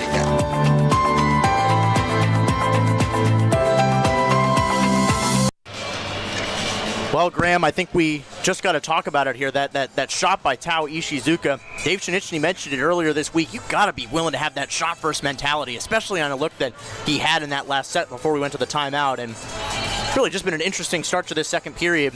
Graham, we talked about it too with those missed whistles too. I wonder if they're going to be playing him a little looser this period after the spew of penalties that we saw in the first frame. Yeah, Hugo Koch took a shot up high. Hopefully we see him return to the ice. He's still on the bench, trip to the room, but that definitely should have been a call on a two-hander up to the mouth on Hugo Koch that went uncalled. Some people in the first few rows had their hands up as soon as that play happened. As a blocker saved by Birkin that was available in the slot for someone. Birkin lost his stick too. Oh no, that was not Birkin's stick, excuse me. Paralot had his stick grabbed. He's going after someone here. Paralot had his stick grabbed by Elgstom. He got his stick confused. Perlott and Elkstum both lost their stick. Elkstum grabbed Perlott's stick. Now Schnapp is going after someone. And is that going to be a penalty because he's not using his own equipment? Away from that scrum, someone else on Pensacola, I believe, lost their helmet. I was looking behind the play. I didn't even see that until after the whistle had already blown. Seems like another kind of one of those scrums that we saw just in the first minute of the game, Graham. It's just as soon as something breaks out, both teams are just pugnacious, ready to fight and go after each other. They're going to take Perlott and Elkstum both, which I believe is the right call here. Yeah, because again, if Elkstum doesn't use his equipment, that would be a penalty. But I think that, to your point, Graham, it is the right call. Both guys were going after each other. 2 minutes for roughing again for Perlott. That is 6 minutes of roughing calls for Dustin Perlott You tonight. beat me to it. I was getting ready to say that if you didn't. Because again, in the first period, I was incorrect. I did not say that. I thought that blood would be drawn because, again, you associate 4 minutes with a minor penalty with blood, but again, it would just be 2 separate roughing penalties. And again, he'll serve another one here for 2 minutes. So it'll be 4-on-4. Face-off is going to be right in front of the Pensacola penalty box. This is a big series here for the Macon Mayhem, just in terms of getting things done. And I don't just mean series in terms of this weekend. I just mean in terms of this next few minutes of play until we get to that under 10. This has just got to be a big stretch, especially 4-on-4 hockey. Almost treat it like an overtime situation. Be a little bit more aggressive. Be willing to take a little more shots. Have that shot-first mentality like Dave Shinichi has talked about. Favaro is with Cup, Goldowski, and Ishizuka, the 4-on-4 unit. Tight turn by Favaro, trying to move around Cahill. He's having none of that. I think that's your best unit to have out here, Graham. 2 really great goal scorers here for the Mayhem. Favaro and Cup, very defensive-minded defensemen as well. Favaro can play it both ways. But again, having Goldowski and Ishizuka out there, you probably think they're going to be a little bit more aggressive in this 4-on-4, Graham. It's a unit that is very capable in open ice, and they're going to get that unit off. A new 4 will come on. The forwards change for Pensacola. I think Jenyon's got to move a little bit. He's almost near the blue line to set up. I think So this is pinch in. This is funny. They actually say that the penalties assessed to Elkstum and Perlott are not coincidental. They'll say that Macon was due to have a power play. And then it was, and then it was 9 seconds negated later. It was negated after the whistle by Perlott. So they were going to, a penalty, no penalty actually. Koch ran into Sosinski right there at center ice. I thought they were going to call something there as Bondarenko tries to work himself to the outside. I didn't hear on the call over the public address, but they were going to get Elkstum for roughing on the collision with Birkin behind the net. Looks like Jenyon tripped up Bondarenko there, got away with another penalty, and his stick goes flying. Bondarenko shot Jenyon's stick away from the play, and now we'll get a power play for Macon. That is a textbook call there. You can't do that. It's not one you see very often. Are they going to call it a delay of game? I think that would be it. Delay of game call. You cannot shoot the opponent's stick. It's not a very common penalty, but it is one that you got to call. Yeah, Graham, and again, we almost saw the same thing with Elkstum using Perlott's equipment there, and again, that's what drew that 4-on-4, because as we see here, 9 seconds later, after that power play would have been called with the delay, it then goes to 4-on-4. So disappointing that you don't get the power play opportunity, but now you do have a chance to do that here with a 4-on-3. So a minute and 2 seconds of 4-on-3 power play, followed by 58 seconds of normal 5-on-4. This is a big opportunity for the Mayhem to take a lead. Ishizuka looks like he's ready to shoot out of a cannon there on the right side. That's Witherspoon, it looks like. Oh, excuse me. This is where he shines the most. Here's Favaro. Ishizuka up top now. Goldowski completes the 4-man unit. Ishizuka shoots into Karpinski. The rebound pops out. Favaro, he was thinking shoot first there. Darn right about that, Graham. And now Favaro's got another shot right here. Favaro, Ishizuka fakes the one-timer. Witherspoon's got it now. Witherspoon to Favaro. He was looking for the corner again. Karpinski was out of position. Didn't find the net, though. Here's Ishizuka. Favaro saved by Karpinski. Rebound Collected by the Mayhem in the corner. Goldowski working for it, taken to the wall. 19 seconds left in the 4-on-3. Settled by Witherspoon. Favaro shoots, and it's off the glass. Goldowski takes the rebound. Ishizuka on the far side. Looking for Favaro. He gets it to him. 5 seconds left in the 4-on-3. Favaro drops Ishizuka. Witherspoon dusts it off. Walks to the slot. His shot blocked. Paralot and Elkstom are out of the box. Elkstom's going to catch up to it. Birkin plays it passive. Makes the save anyway. We play on. What a huge save there by Bailey Birkin, Graham. That was looking almost like the situation we had last night where Pensacola had a chance on a rush, and Bailey Birkin took care of that, no problem. Koch out of the box here, or off the bench, I should say, as he returns to play. There's a shot well wide off the stick of Aromaterio. Ishizuka still on the ice here as part of the power play unit. Koch sent down low. Witherspoon to the slot, and a save by Karpinski. And that's where you're going to have to beat him, Graham. Close range. Can't beat him on the corners because Karpinski's guarding those really tight. You're just going to have to get something where Karpinski gets off his line. His reaction time has not been great in the starts that we've seen him play against Macon. Koch trying to walk all the way through the neutral zone and does. Takes it to the wall. Power play nearly expired. Here's Aromaterio. With 1 second left, we're back to 5-on-5. Cup's one-timer blocked there. Out of the box is Bondarenko. Cup races back in. It's a 4-on-1. Bondarenko near side save rebound. Oh, Winslow, a great play. Breaks up the one-time chance on the rebound off the pad save from Birkin. And that is one of the best icings you'll ever take. Well, that's one you really had to take there, Graham, and you're absolutely right. What a poke there by Dan Winslow, saving what could have been a clear goal chance for Pensacola. Disappointing you couldn't get something done on the power play, but not how you start, it's how you finish that sequence there, and they finished it very strong. Now they just got to win it with Dan Winslow, send it out of the defensive zone and into a more favorable position. So the Mayhem fall to 1 for 3 on the power play tonight, but it wasn't for a lack of chances. And that's the thing. We've seen a lot of great shots here early. They're already out shooting them 17-7, the Mayhem are. That's not something you see super often from Macon. Usually it's the other way around. They have really turned the script in terms of shots in the last month or so, especially in this month. They have really challenged their opponents in the offensive zone since the turn of the calendar year. I guess that was their New Year's resolution, Graham. The sad part about it is that it has wins, but you got to imagine that those will come. Like we said at the beginning, Graham, those goals will come, and certainly those wins will come with just that continued effort. Shot goes wide there. Cup up the wall. It's tipped out of the zone by Abbott. I'll say no icing, so Karpinski deadens the puck. We're getting close to that under 10. Ishizuka, a good tie up there, but Toso will take it away here. Favaro back to get it for the Mayhem. Still looking for that next goal here. We've been tied at 1 since the 12:04 mark of the first. Nice move through the legs by Abbott. Kelly dropped it off into the equipment of Karpinski on that shot from near the blue line. And we'll have a face-off in the Mayhem's attacking end. So you got to wonder here, Graham, it looks like now the Mayhem are going to bring over a new group here in this last 11 seconds, but do you keep that pressure up? I think yes. Keep these Ice Flyers players tired and try and just get Karpinski is pinching those corners tight with his equipment.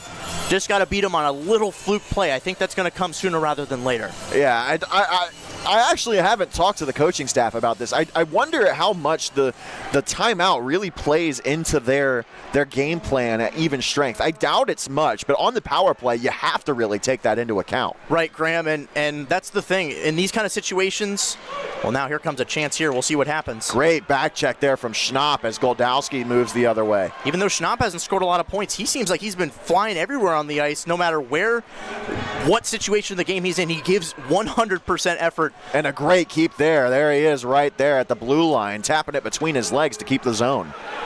And that's just what you like to see, is those guys who give all their effort. He is making the most of his time here in the SP after a successful stint in the FPHL for a few seasons. Here's Paralot. He was looking for the far post, and Karpinski's glove prevents that. And at 1 here in Macon.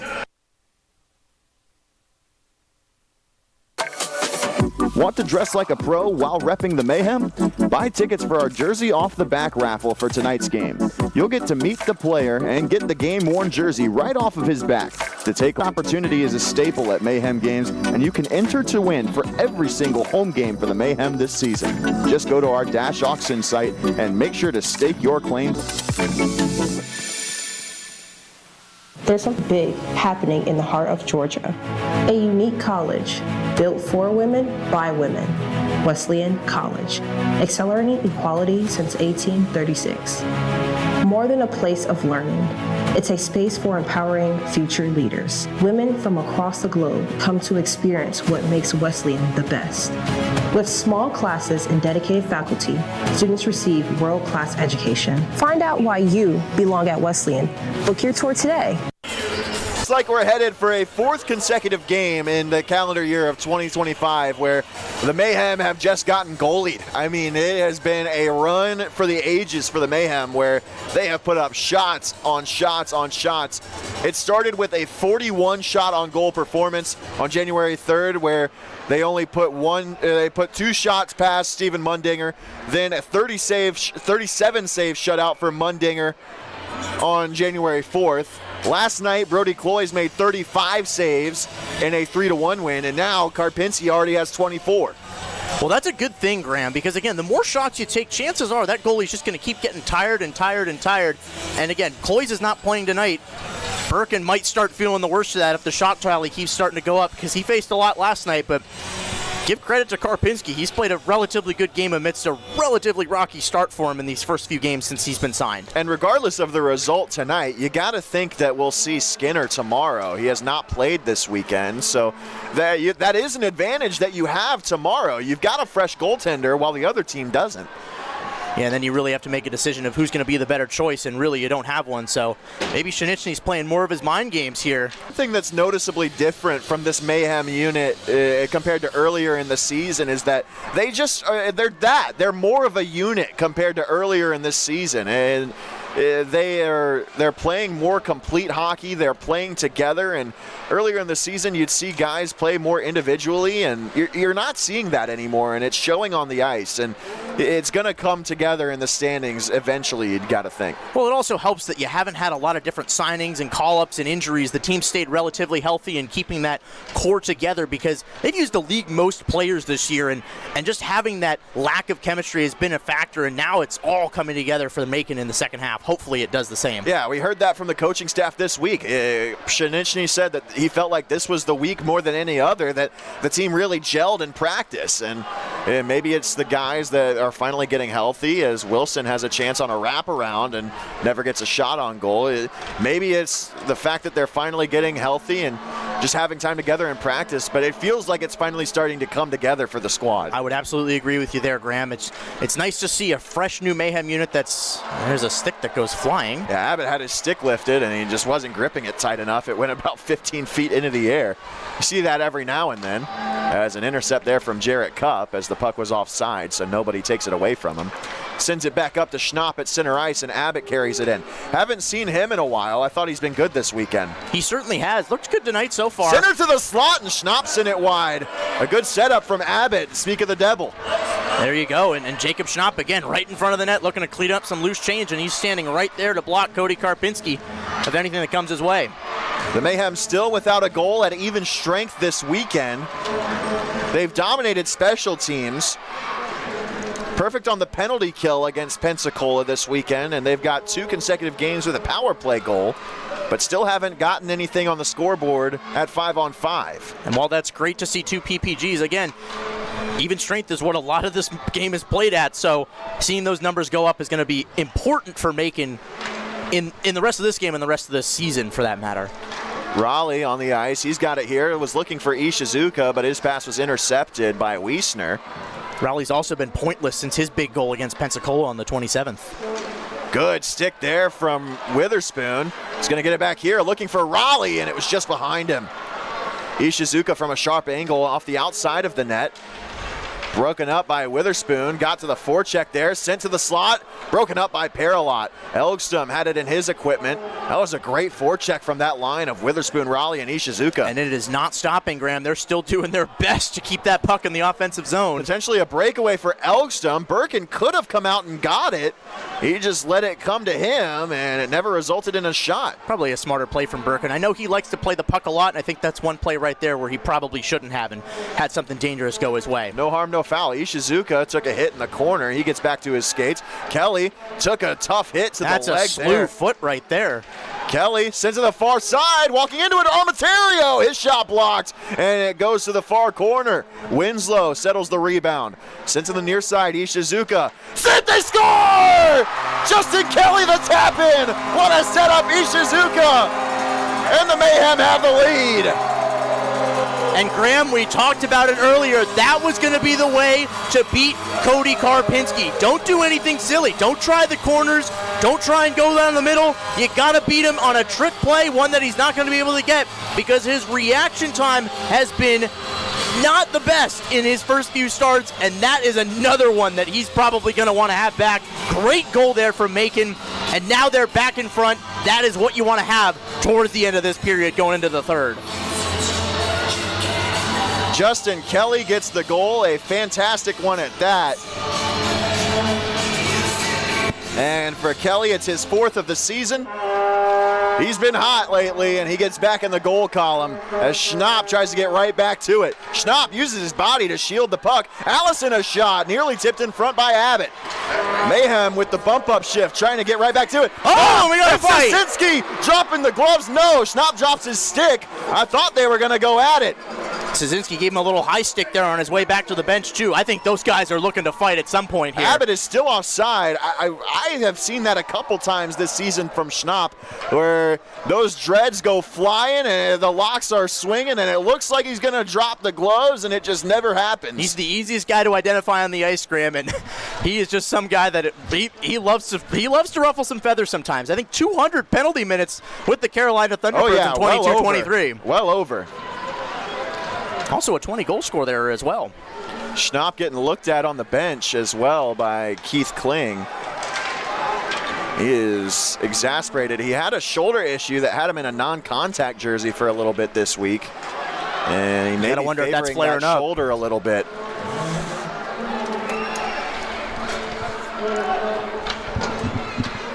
Jenyon keeps it in the zone with his skate. Witherspoon dances with the puck back towards his own zone, just trying to settle things down. Might just have been a little stinger there, Graham. Looks like he's just trying to move it around and see what he can do. Definitely possible as Witherspoon dumps his man. Loose puck is going to pop back out to Kelly. Helmet is coming off, though, for Jacob Schnapp. Chance, Ishizuka sent to the slot, and it goes wide. Another chance, Jenyon save made, they score! Brad Jenyon gets the goal, and the Mayhem lead by 2! Well, big, bad Brad Jenyon, Graham. We don't see him in the offensive zone too often, but man, what a shot there. And that is just an exciting play for the big fella. How about that? Been on IR for about a month, made an impact since he's come back from that, and now a 2-goal lead for the Macon Mayhem here late in the second period.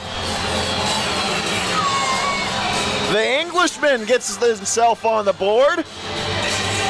What a play for him. His birthday's coming up in a couple of weeks. And that is a massive goal for the Mayhem. Yeah, it's only his third career goal. And like we said, he's not somebody that's known for scoring, Graham, but that's a big one, and it could not have come at a better time for them. And now having a 2-goal lead to sit on in the second, that's big. That's huge. That goal scored by number 23, Brad Jenyon. And we're still keeping our eyes here on Jacob Schnapp, Graham. Not really too much going on. He looks like he's okay. Probably looking to get in on another shift. Still kind of holding his wrist. But the trainer has walked away. And that's going to take us to a timeout. We'll be and WPGA. Thinking about starting a new career? The Georgia Department of Corrections is now hiring correctional heroes. Earn a competitive salary and advance your career through GDC. The agency is now hiring correctional officers, counselors, food service workers, and many more. Most positions require candidates to be 18 years of age or older, have a high school diploma or GED. Positions are now available across the state of Georgia. Apply now at gdcjobs.com to learn more. GDC. One team. Join the celebration as Minuteman Press Macon proudly celebrates 35 plus years of serving Middle Georgia with top quality print media. Minuteman Press Macon is a full-service printing, marketing, and design center. We design, print, and promote you. From business cards to building signage, we've got you covered. Promotional products? No problem. Let's keep printing and growing together. Go Mayhem. We're coming back to action quickly here as before we even line up for the face-off circle, Winslow went at it with someone in Separate Koch. fight with Koch, yeah. Winslow and Gervais tried to drop the gloves before we even lined up. Bartuccio Pereira and Koch going at it. Those are former teammates. Just seems like every time these two teams have come within even 2 feet of each other, they're just ready to Birkin push got and shove. tangled. That's what happened. Birkin got tangled up Just a little bump it may have been. with Gervais on his way to the crease, and that's what started the whole exchange. I think that's why that first scrum happened in the game, Graham, is just probably something that his teammates didn't like Pensacola doing to Bailey Birkin. Now here come the captains here to talk to the officials. One thing I've noticed as this game has gone along, and you'll see this sometimes, but it's been a trend this weekend as well, is that Kyle Hamilton has not been the representative at the officials' semicircle this weekend. It's been Troy Button most of the time. Jarrett Cupp has gone, Goldowski has gone, Winslow's gone sometimes. The Mayhem send a variety of guys, so it's not out of the ordinary to send one of the alternate captains every now and then, but Kyle Hamilton has not been the representative more often than not. Well, you have to wonder if there's going to be a changing of the sea happening there, Graham. It could be a potential change. We'll hold that thought. Bailey Birkin has 2 minutes up on the board against him. So Mayhem are going to be shorthanded here. do we think that Birkin may have instigated it? It seems like it. Because I didn't see anything foul from Birkin. It looked like somebody from that Flyers unit that came on just kind of shoved him a little bit, but Birkin might have said something that triggered it, and again, you know how that works, Graham. We're going to get another look at it here on the replay, but the Mayhem are going to be shorthanded, I can tell you that. We just barely got it on flow. We didn't see the start of it, but Birkin was definitely the subject of the beginning, and now Pensacola has a chance to get back into it, so Birkin's got to be on his A game here, or he has no one to blame but himself. Sent through the slot, it goes to the far side. Bondarenko to Bartuccio Pereira. Setting up the power play. Cahill to the high slot, takes Bartuccio Pereira's place. Now one-timer, blockered out by Bartuccio Pereira. He gets it back. Birkin made the save there. There's Caden Cahill. He's been a power play merchant here for the Flyers in this season. There's a shot blocked. Cahill gets it back. He has been great on the man advantage. Great all the way around. Bondarenko gets it back. Cahill with it again. The former Riverman. Bartuccio Pereira. Now Cahill just rolled on him. That was a great seam pass by Bondarenko. Bartuccio Pereira, a little stutter step. He's going to send it down low. Up to Bondarenko, one-timer tipped. It goes wide. Good look in front for Elkstum. Minute left on the penalty to Birkin. Nobody's serving it. This is odd. There's nobody in the box for Macon. Which is usually the standard. That shot into Birkin and a save. So what do? Normally you have someone serve the penalty when there's something to the goalie. You have to send somebody to the box, Graham. I don't know what they did there. So what happens at the conclusion of the penalty? There's a change in manpower. What, you just have someone hop off the bench? How do you police that? I guess that would be it. I've never seen that happen in a hockey game before, because usually you see somebody go to the bench and jump out. They just now, with 51 seconds left of the power play, are going to send someone over to the penalty box. It's going to be Jake Raleigh serving it. Yeah, that is just a very strange sequence of events, but certainly not out of the ordinary given everything that's happened tonight.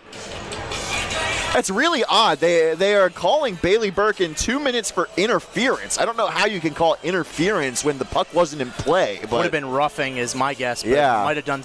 We just don't know. But yeah, I think that should have. They'll probably fix that at some point and change it to a roughing call. But no, I don't know why they would have called interference. Well, that's how it goes in the book with 2.5 left to go in the game, or the period, I should say. What a pass break up there. And Janyan is going to get a little rough with Jarusek there. But a great stick breakup. I couldn't tell if that was Janyan or Paralot who broke up the pass. I think it was Paralot. He just got down on his knee there and just sealed that edge so nothing slipped by Bailey Burke. And that was a great play there in that sequence. And now only 42 seconds left on this penalty kill.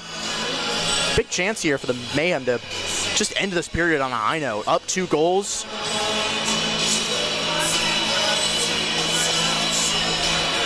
Big face-off win for Jarusek, but Hamilton, I think he could have kept that at the blue line, if I'm being honest with you, but he opted to just take it back and reset the power play. Jarusek gets it here. He's going to work it to the blue line. Wilson forced back into the neutral zone. Hamilton to Jarusek, drops it back to Hamilton. The captain works it through center. Jarusek with it again across the blue, trying to dangle in, works around Ishizuka to the blue line. Hamilton again. Now the near side, Wilson, under 2 to play in the period. Cup, good stick lift there, off the glass, through Hamilton, and Raleigh out of the box. We're back to 5-on-5, so Birkin does not have to pay for his own penalty.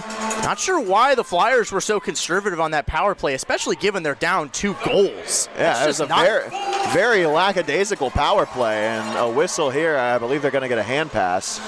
And it seems like they might have just been trying to beat Bailey Birkin on a rush chance. That's, I think, what they were looking like, to try and get something through the middle and beat Birkin, but they just weren't getting it. That's why they brought it out of the zone and brought it back through. They didn't take it far enough back to really set one up either. Yeah, so just seemed like a very hodgepodgey power play there for the Flyers, and not really what that team really wants right now, down 2 goals. They're 0 for 4 on the man advantage tonight. Not the look you want. Raleigh gets into the play here. Good forechecking play from Raleigh to get in there, and he was working with Hunt to set something up. Raleigh working for a loose puck here, trying to set something up for Hunt. Favaro takes a loose puck, slings it into the glove of Karpinski.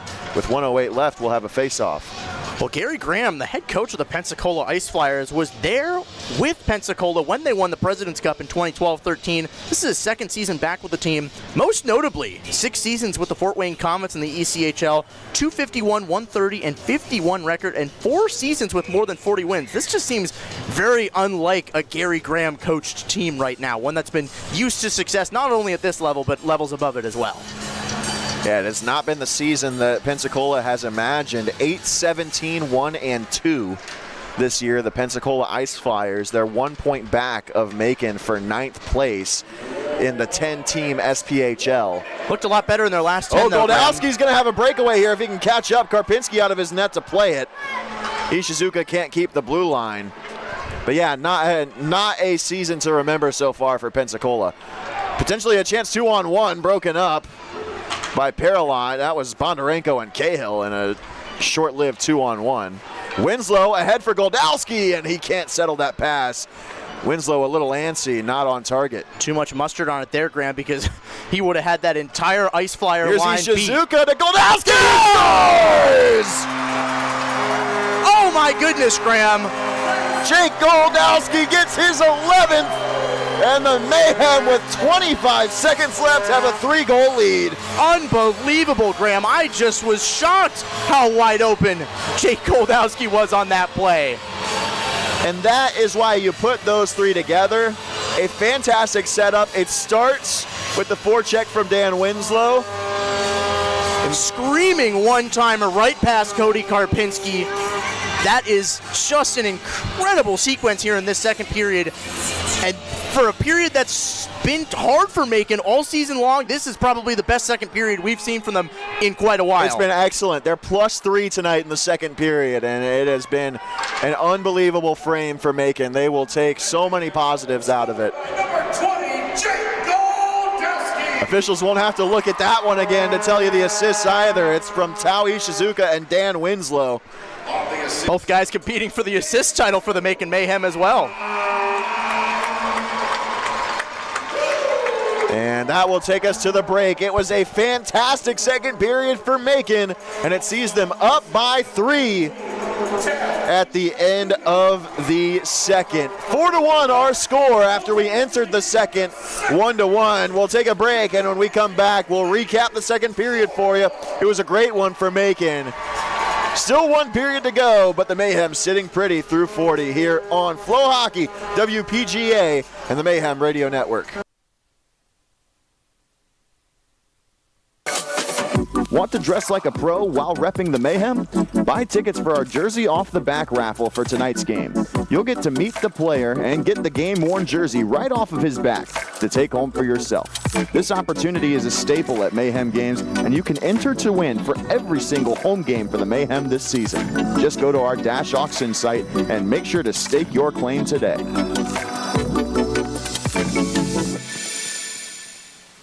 There's something big happening in the heart of Georgia. A unique college built for women by women. Wesleyan College, accelerating equality since 1836. More than a place of learning, it's a space for empowering future leaders. Women from across the globe come to experience what makes Wesleyan the best. With small classes and dedicated faculty, students receive world-class education. Find out why you belong at Wesleyan. Book your tour today. Hey Mayhem fans, ever wonder how you can experience a night at the Mayhem and go home rich? Well, wonder no more, because if you test your luck and win our 50-50 raffle, you'll go home with half of the pot. Make sure to visit the concourse today to cash in on this opportunity. Are you passionate about making Central Georgia a better place? Do you love hockey and enjoy all-out mayhem? If you said yes to both of these questions, then our Nonprofit of the Night program could be for you. Call our front office to be our Nonprofit of the Night for a Mayhem home game this year, and let us showcase you and your nonprofit to valuable members of our community. Let's go Mayhem. Well, hi, I'm Lucy, and I work for Visit Macon, and I'm also the Macon Mayhem's biggest fan. Before every game, I fuel up with a slice from Ingleside Village Pizza. Delicious. On the way to the game, I have to listen to my favorite hype music, so I stopped by Fresh Produce Records. Little Richard, good golly! After the game, I've got to keep the rush going, so I stopped by Sweet Eleanor's for a little sugar. And Macon offers so much more. So Mayhem fans, make sure to plan your ultimate fan experience. If you're a big jersey collector like me, then you love getting your hands on specialty jerseys, especially for your favorite team. Well, the Mayhem are fueling fans like you with our season-long jersey raffle this year. Tickets start at $5, and if you win at the end of the season, you'll take home one of all 12 specialty jerseys that the Mayhem wear this year. Make sure to follow food service workers, and many more. Most positions require candidates to be 18 years of age or older. Have a high school diploma are now available across the state of Georgia. Apply now at gdcjobs.com to learn more. GDC. One team. Join the celebration as Minuteman Press Macon proudly celebrates 35 plus years of serving Middle Georgia with top quality print media. Minuteman Press Macon is a full-service printing, marketing, and design center. We design, print, and promote you. From business cards to building signage, we've got you covered. Promotional products? No problem. Let's keep printing and growing together. Go Mayhem.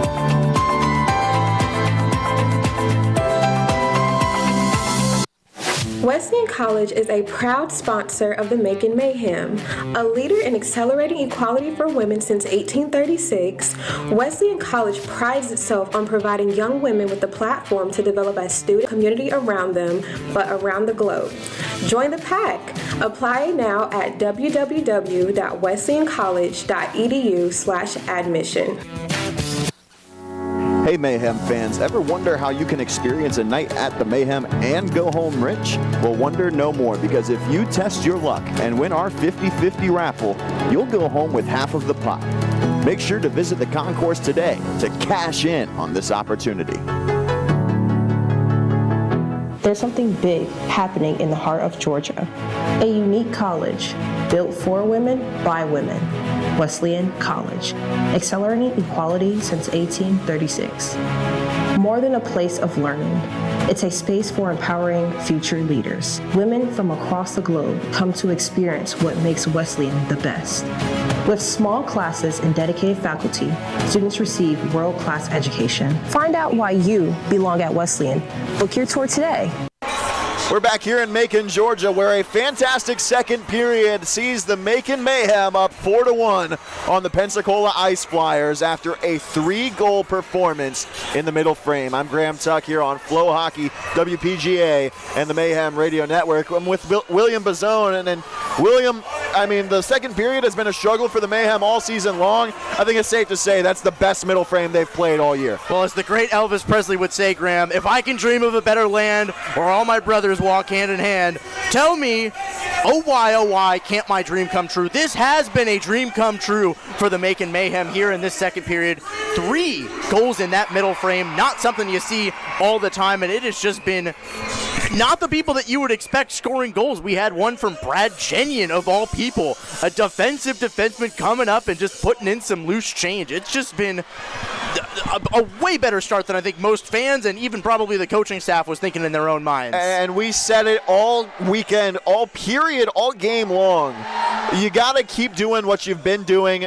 The chances are there. Eventually the goals are going to come, and that's exactly what happened in that second period for Macon. Absolutely right, Graham, and it's a great morale booster for the Mayhem too, because when goals have been hard to come by, there's not really much to hang your head on, right? But tonight you get 3, and I'm sure you're going into this third period buzzing with a lot more energy, and you're going to finish out these last 20, and who knows, maybe even put 1 or 2 back in the net and keep this game as an even bigger route. We'll take you through all 3 goals. We'll start it with Justin Kelly's.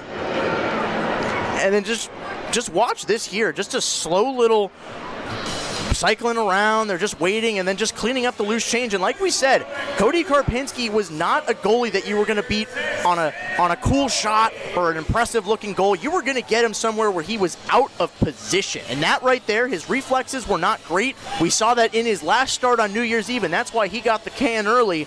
And that was the goal that started everything here in the second frame for them. And then moving ahead now to our second goal of the period, they're just going to keep moving it around again. Similar kind of setup. Off to Schnapp. He missed the shot. Just keeping it there. And then look who's on the rebound. Brad Jenyon right off his stick and through Karpinski again. I think with Brad Jenyon's, it's that shoot first mentality that we talked about. He's from a sharp angle, and if he doesn't shoot that puck, Karpinski doesn't fumble it, and it doesn't trickle past him. Normally, the Mayhem of November don't shoot that puck, and that goal never happens. But the 2025 Mayhem, they're putting that puck on net, and they're creating a chance for that puck to go in for themselves. Right, and I think they're kind of reading Karpinski a little bit better than they were in that first 30-minute stretch or so of the game, because they were just not putting it in a place where it was going to be able to go past Karpinski. But then they realized, okay, hey, we can just drive in, have our way with him. And that's certainly what they did towards the end of the period, is just crashing the net and trying getting it through. And especially on their last goal as well, they get the breakaway here. Goldowski was just clean.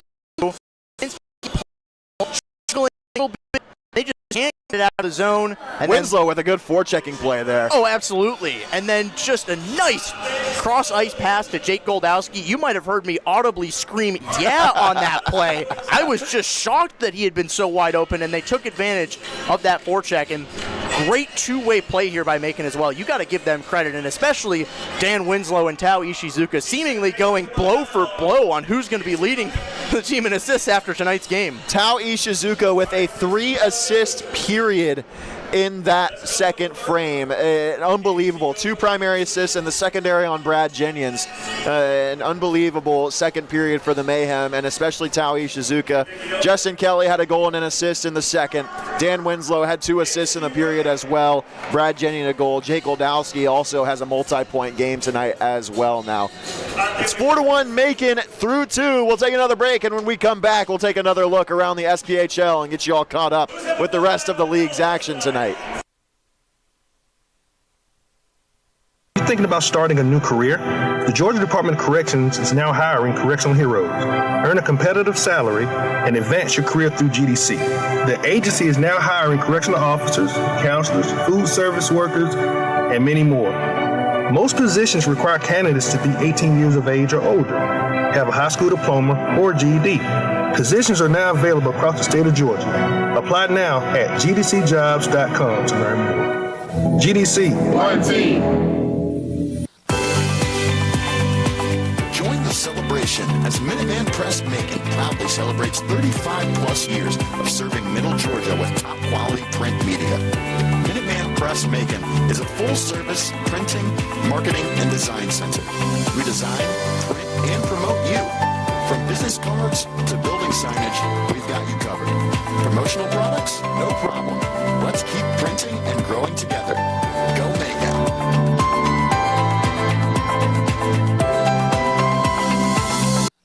Wesleyan College is a proud sponsor of the Macon Mayhem. A leader in accelerating equality for women since 1836, Wesleyan College prides itself on providing young women with a platform to develop as students, professionals, and emerging leaders in the Middle Georgia community and beyond. Through the power of a liberal arts education, Wesleyan prepares its graduates to make a positive impact not only on the community around them, but around the globe. Join the pack. Apply now at www.wesleyancollege.edu/admission. Hey Mayhem fans, ever wonder how you can experience a night at the Mayhem and go home rich? Well, wonder no more, because if you test your luck and win our 50-50 raffle, you'll go home with half of the pot. Make sure to visit the concourse today to cash in on this opportunity. There's something big happening in the heart of Georgia. A unique college built for women by women. Wesleyan College, accelerating equality since 1836. More than a place of learning, it's a space for empowering future leaders. Women from across the globe come to experience what makes Wesleyan the best. With small classes and dedicated faculty, students receive world-class education. Find out why you belong at Wesleyan. Book your tour today. Want to dress like a pro while repping the Mayhem? Buy tickets for our Jersey Off the Back raffle for tonight's game.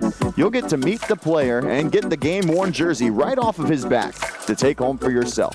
This opportunity is a staple at Mayhem games, and you can enter to win for every single home game for the Mayhem this season. Just go to our Dash auction site and make sure to stake your claim today.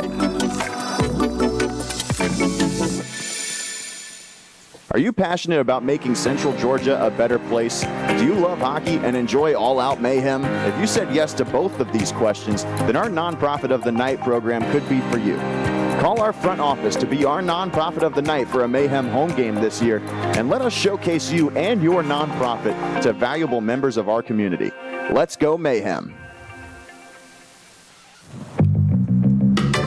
Well, hi, I'm Lucy, and I work for Visit Macon, and I'm also the Macon Mayhem's biggest fan. Before every game, I fuel up with a slice from Ingleside Village Pizza.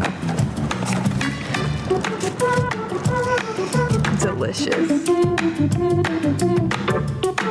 On the way to the game, I have to listen to my favorite hype music, so I stopped by Fresh Produce Records. Little Richard, good golly! After the game, I've got to keep the rush going, so I stopped by Sweet Eleanor's for a little sugar. And Macon offers so much more. So Mayhem fans, make sure to plan your ultimate fan experience. If you're a big jersey collector like me, then you love getting your hands on specialty jerseys, especially for your favorite team. Well, the Mayhem are fueling fans like you with our season-long jersey raffle this year. Tickets start at $5, and if you win at the end of the season, you'll take home one of all 12 specialty jerseys that the Mayhem wear this year. Make sure to follow our social media and make it out to the Macon Coliseum to see these bad boys in action. And don't wait to get in on the action for our season-long jersey raffle.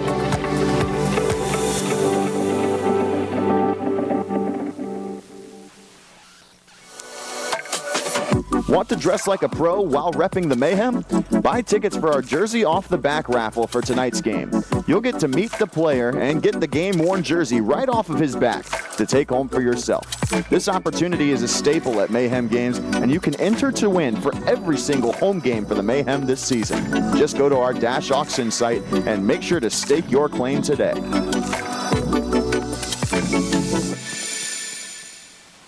There's something big happening in the heart of Georgia.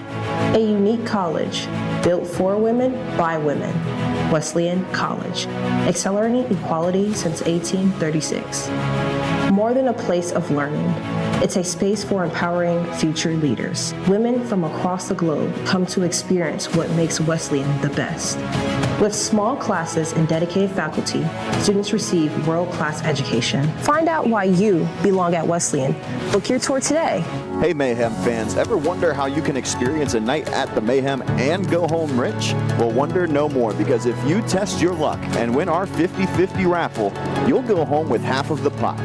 Make sure to visit the concourse today to cash in on this opportunity. Are you passionate about making Central Georgia a better place? Do you love hockey and enjoy all-out mayhem? If you said yes to both of these questions, then our Nonprofit of the Night program could be for you. Call our front office to be our Nonprofit of the Night for a Mayhem home game this year, and let us showcase you and your nonprofit to valuable members of our community. Let's go Mayhem. Well, hi, I'm Lucy, and I work for Visit Macon, and I'm also the Macon Mayhem's biggest fan. Before every game, I fuel up with a slice from Ingleside Village Pizza. Delicious. On the way to the game, I have to listen to my favorite hype music, so I stopped by Fresh Produce Records. Little Richard, good golly! After the game, I've got to keep the rush going, so I stopped by Sweet Eleanor's for a little sugar. And Macon offers so much more. So Mayhem fans, make sure to plan your ultimate fan experience. We're back here in Macon. Time for our look around the SPHL. 4 games on the slate tonight in the SPHL. And tonight is a night where the most lopsided one as of right now is in Macon. The Mayhem are up 4-1 over Pensacola as it stands through 2. Got a tight one in Fayetteville about halfway through the 3rd. The Ice Bears and Marksmen are tied at 2. Peoria was supposed to be in Huntsville tonight, but that game was postponed. Evansville was in Birmingham last night. That game was postponed, but they are on tonight, and that game just got underway. As did Roanoke in Quad City just got underway. So all 4 games are underway as of right now. So we'll check back in on those as we get later into the night. But the one closest to conclusion is Knoxville and Fayetteville, and that one coming down to the wire. 7:20 to go in the 3rd, and it's still knotted up at 2. But that'll do it for our look around the SPHL. Worth noting that last night, with a win, Quad City jumped all the way from 8th to 6th. That is how tight the 6 through 8 is in the SPHL standings right now. Quad City is tied with Birmingham at 27 points right now. Now, they do have 4 more games played. 12-14-2-1 compared to 12-10-2-1. a points percentage nearly 0.1, a full 0.1 lower for Quad City. So Birmingham has all those games in hand that Quad City doesn't, but they are tied in points. So as of right now, Quad City above Birmingham in the standings. Only 1 point separates 6 through 8 in the SPHL standings. Macon 1 point above Pensacola in the 9-10 spot. And 1 point separates Huntsville from Peoria in the top of the SPHL standings. So a couple of very tight races as we approach the midway point of the SPHL season. We'll take one more quick break, and when we come back, it'll be the third period of what's been an exciting night in Macon. 4-1 Mayhem lead. Hey Mayhem fans, ever wonder how you can experience a night at the Mayhem and go home rich? Well, wonder no more, because if you test your luck and win our 50-50 raffle, you'll go home with half of the pot. Make sure to visit the concourse today to cash in on this opportunity. There's something big happening in the heart of Georgia. A unique college built for women by women. Wesleyan College, accelerating equality since 1836. More than a place of learning, it's a space for empowering future leaders. Women from across the globe come to experience what makes Wesleyan the best. With small classes and dedicated faculty, students receive world-class education. Find out why you belong at Wesleyan. Book your tour today. Want to dress like a pro while repping the Mayhem? Buy tickets for our Jersey Off the Back raffle for tonight's game. You'll get to meet the player and get the game-worn jersey right off of his back to take home for yourself. This opportunity is a staple at Mayhem games, and you can enter to win for every single home game for the Mayhem this season. Just go to our Dash Auction site and make sure to stake your claim today. Are you passionate about making Central Georgia a better place? Do you love hockey and enjoy all-out mayhem? If you said yes to both of these questions, then our Nonprofit of the Night program could be for you. Call our front office to be our Nonprofit of the Night for a Mayhem home game this year, and let us showcase you and your nonprofit to valuable members of our community. Let's go Mayhem. Well, hi, I'm Lucy, and I work for Visit Macon, and I'm also the Macon Mayhem's biggest fan. Before every game, I fuel up with a slice from Ingleside Village Pizza. Delicious. On the way to the game, I have to listen to my favorite hype music, so I stopped by Fresh Produce Records. Little Richard, good golly! After the game, I've got to keep the rush going, so I stopped by Sweet Eleanor's for a little sugar. And Macon offers so much more. So Mayhem fans, make sure to plan your ultimate fan experience. We're back and just about ready to go here in Macon as the Mayhem have a 3-goal lead and have scored 4 unanswered goals after Jake Hamilton opened the scoring with his 5th of the season on a deflection by a Mayhem. So really, the last guy to touch the puck on all 5 goals tonight was wearing a black sweater, but it is 4-1 Mayhem after 2. I'm Graham Tuck with William Bazone, and it's been a great one to watch tonight from our perspective and from a fan perspective. It's really had everything. Yeah, you've certainly got to be happy if you're a Mayhem fan tonight. Been a really great effort so far through 40 minutes, but the game is not over, Graham. We've seen some crazier things happen here in the Macon Coliseum this season, so just got to finish out what you started. That's all it's got to be. That's the same message I think applies for the third period. Don't change anything up. Keep your approach simple. Finish off Pensacola, and for the Ice Flyers, one more Elvis punt for you guys. It's now or never. This one sent out of play. It was deflected though, so no delay of game against Mayhem captain Jarrett Cupp. That certainly would not have been a great way to start the period, Graham, with a delay of game penalty. It dawned on me over the intermission that I had just been calling Jake Hamilton Kyle Hamilton for the entire game. So want to give an apology to the Ice Flyer captain. That's on me. That's a 2-period long brain fart from me. Well, it happens to the best of us. It does. D-zone draw for the Mayhem, won by Goldowski. He's just been so good in the circles. Kept at the point, though, by Button. And it's fired out by the Mayhem. Sent right back in by Button, though, one of the alternate captains for this Ice Flyers squad. I don't even think we have to say it, but he's been great in the offensive zone, too, Graham Goldowski. Point and an assist tonight. Goldowski fired it towards the net. It was blocked away from the crease.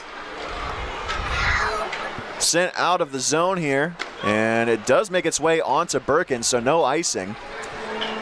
He had his hand up, though. He wanted that icing call, but yeah, it didn't make his way directly onto him, but the bounce off the inboards made its way onto his pads, so it negated the icing indirectly, which is kind of an odd thing there as Birkin bounces that one away from him. Paralot sends it around the wall as that slap shot tipped there, blocked away by Paralot. Taken here, sent to the point for Hamilton. He'll load up a shot well wide of Birkin. Ishizuka heads tumbling to the ice. That one is cleared by Paralot. It gets right back to him, though. Hunt's going to chase after it. Big reverse hit there. Yeah, by Hamilton. He lost his stick in the process. Ishizuka in a 2-on-1. He's got Paralot. Ishizuka, shoot, save! Rebound was there for Paralot. Witherspoon tumbling there. Ishizuka nearly had his fourth helper, excuse me. That would have been an unbelievable play there if that had resulted in a goal for Paralot. And it looked like Tosto might have hooked a Mayhem player there as they were moving into the offensive zone. Another maybe potentially missed call there by this referee crew.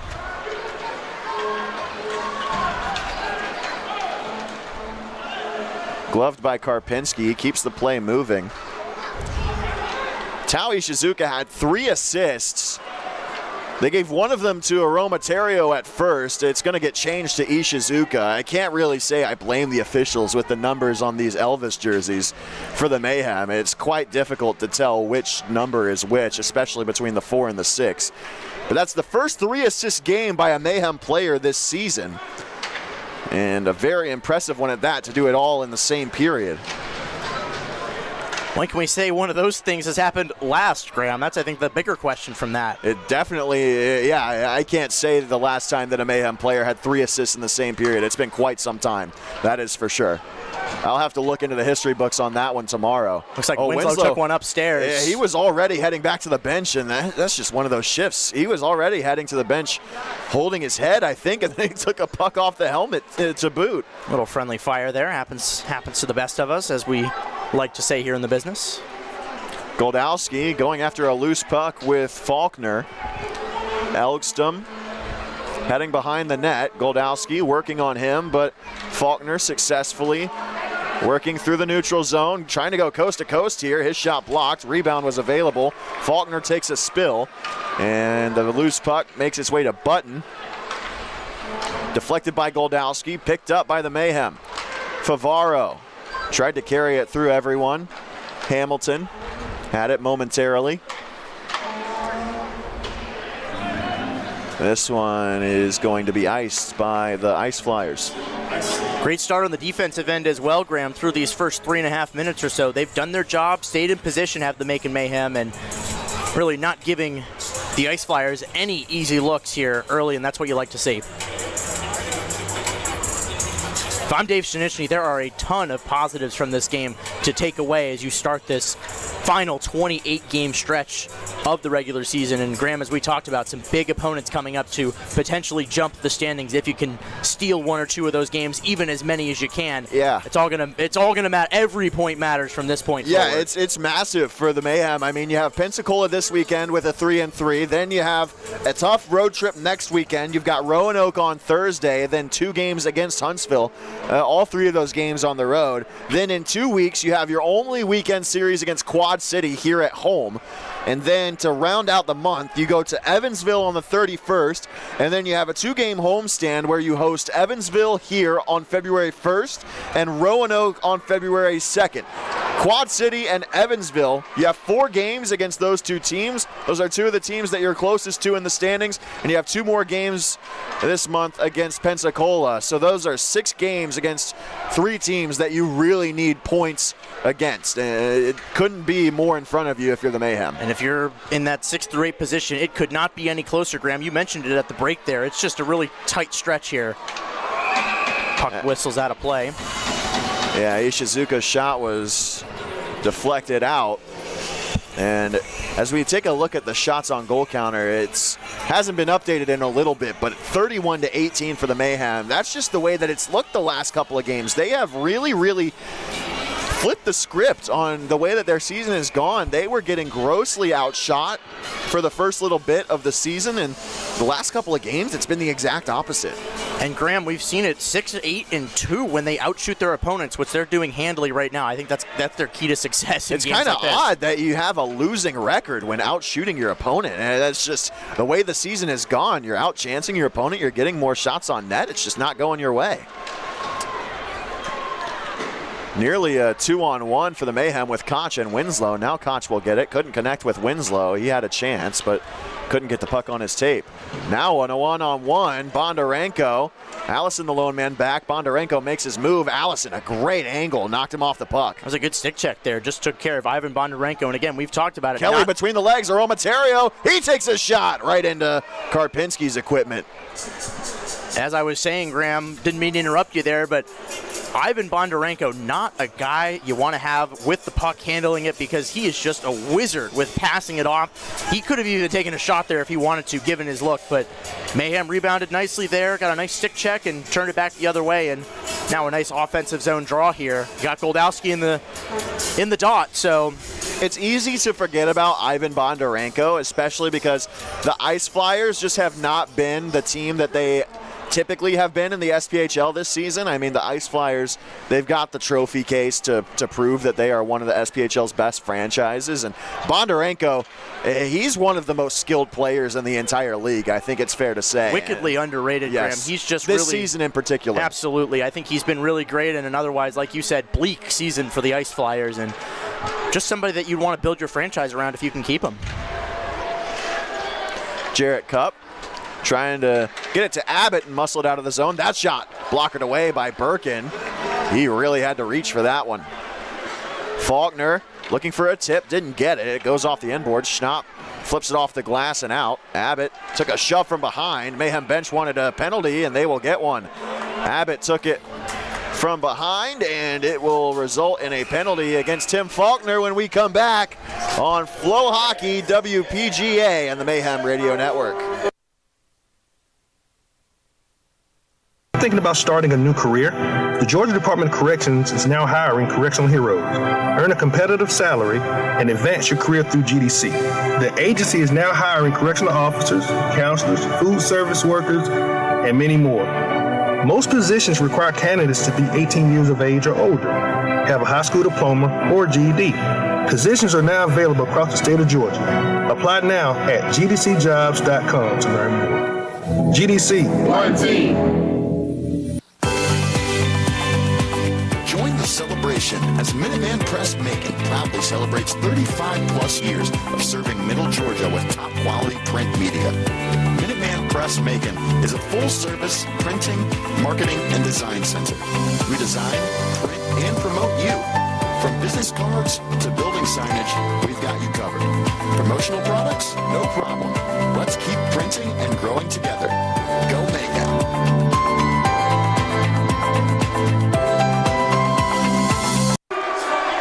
Mayhem to the power play for the fourth time tonight. Tim Faulkner, 2 minutes for interference, and it will be a man advantage for the Mayhem. They're 1 for 3 so far. Nick Favaro, the power play goal to start the scoring for the Mayhem tonight. It tied the game in the first period, and it's been an avalanche of scoring for the Mayhem since then. And as we see here, Dave Shinichi bringing out his second power play unit. This is a good chance for those guys to get on the same page as, well, another pass goes wide there, but certainly a chance for them to get more chemistry as this game seems to be handily for Macon right now.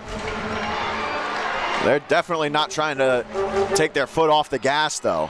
Witherspoon to Koch, now back to Witherspoon. He's going to twitch around the net, sent to the slot for Goldowski. Didn't get the right angle on the shot. Bondarenko backhands it to his man, and a takeaway for the Mayhem. Koch walks it down the wall, now to Goldowski in the bumper. Rockets it to the slot, sticked away from Witherspoon. And the Ice Flyers clear. Birkin ranges over to play it. With a minute 05 left in the kill for the Ice Flyers. Backhanded to Favaro, and now up to Winslow. Slid over to Ishizuka with speed through the zone. Ishizuka to Winslow. Ishizuka could have taken another one there if he wanted to. Now up to the point. Allison Sent on net, saved by Karpinski. That was a good chance there. Really was. Nice little sequence there, and still something to do. 42 seconds to go on the power play. Finish it out strong. I say don't let your foot off the gas, Graham, like you were saying.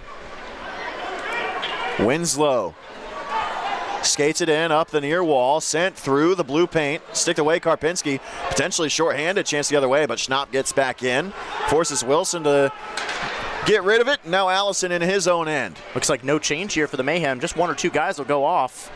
It looks like it's just Jacob Schnapp. Ishizuka through the legs of Tosto, and now Ishizuka will get it back. Very tired unit for the Mayhem here. Abbott had it for a moment, and now the Ice Flyers will send it through the air, and Tosto will get it back with 3 seconds left. And we're back to 5-on-5 here, so the Mayhem fall to 1 for 4 on the power play tonight. Surprised they didn't get one more shift in there, Graham, with a new change.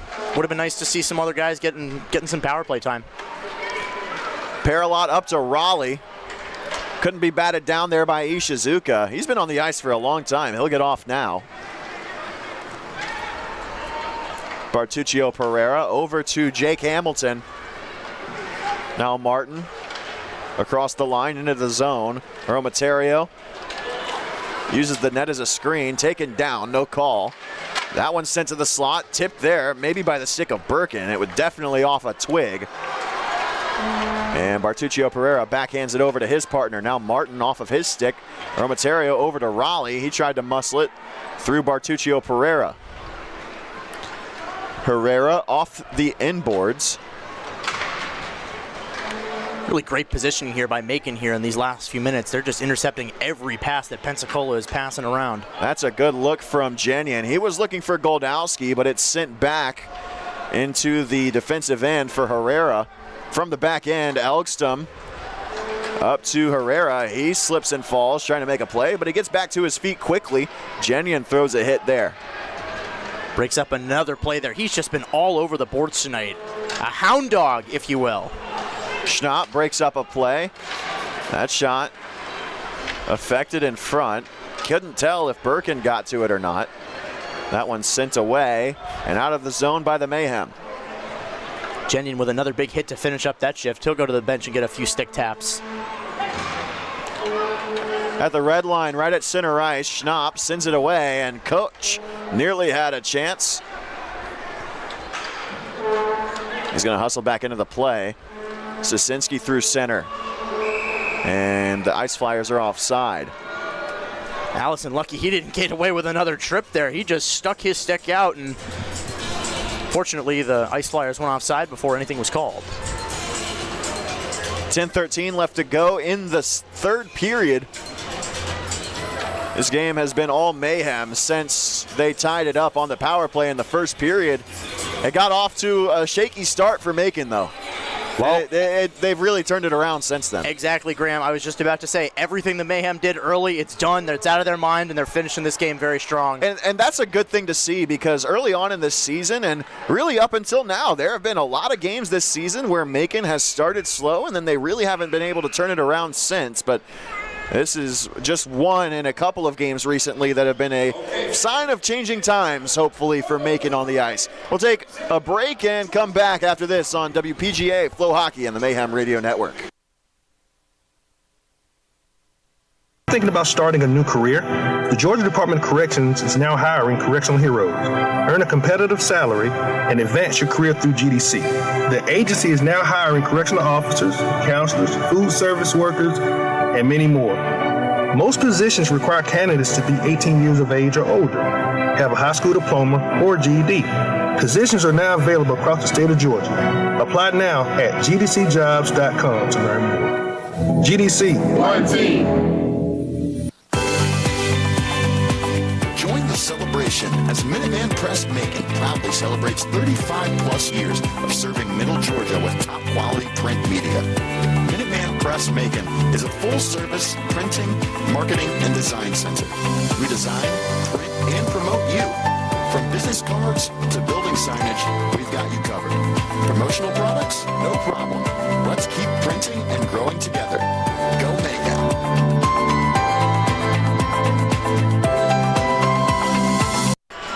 Face off to the blocker side of Cody Karpinski. It's going to be Winslow to take the draw.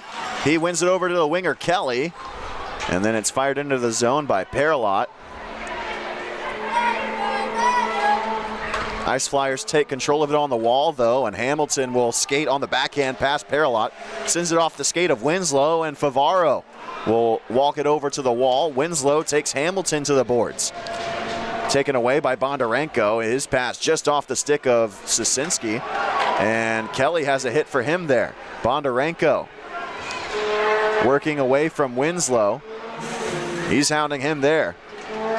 Wilson cut off by Favaro, who's shoved by Tosto. Koch and Tosto collide. Flipped ahead of Winslow. Arm is up for icing. Winslow's got to hustle for it. Puck dies, though. And Bondarenko and Winslow collide. Aromaterio loads up a shot. Blocker save by Karpinski. Winslow stick tied up. No call. Bondarenko looked like he hooked him there, but again, like you said, Graham, no call. Bondarenko wanted a call, too. You probably could have called either guy there. Winslow's stick was in the equipment, but Bondarenko was holding on to it, too. And I think Bondarenko had his stick wrapped around Winslow for a second too long, but again, usually they'll get the guy who does it last, so Winslow could have been called. This is offside against Pensacola. Ginian with a shove on Martin there to break up the play. And I know we've said it before, Graham, but how big is it having Brad Ginian back? Just a physical presence on that blue line. Pesty, you see him at the end of these plays, just a little stick tap, just a little bit of like these mind games that we like to talk about, you know? I think he's just done a great job being that big presence there, and in a short sample size, I've been impressed with the physicality I've seen from Brad Ginian. He plays that way every time he's on the ice. That is just the kind of guy that he is. And honestly, if you don't get that out of a guy that's 6'5", you hate it. Here's a breakaway. Ishizuka, he scores! What a game for Tao Ishizuka!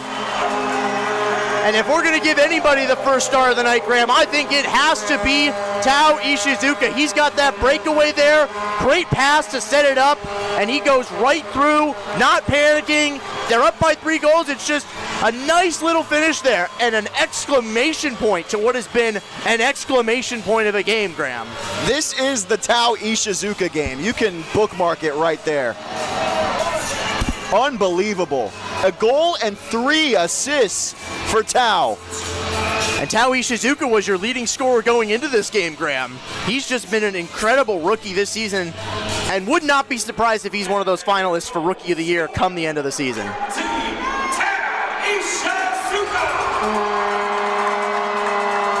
What a night for him.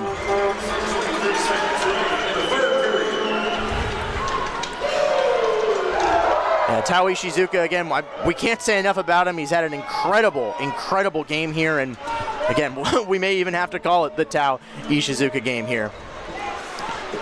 Macon with it in their attacking end as it's now 5-1 here. What a game it's been. This is a signature performance. Almost from the a sixth one right there, Graham. Yeah, good look and a setup there. Bondarenko trying to bring it in, and it's fired out by Cup. A little more conservative in these last few minutes, Graham. They've kind of been doing it all period, just clearing it off the glass when they can. And there's a save by Birkin. The rebound to Sosinski. It pops over him. And now another breakaway chance here. It's going to be the Mayhem moving in. The defense gets back and breaks it up, but still nice to see the Mayhem players having legs under them, even though they've been just all over the ice tonight. Now they'll get a dump and no change, it looks that'll like. Be a whistle with 7:07 left to go. This has been, the dam has finally broken for the Mayhem offense. That's what tonight has been.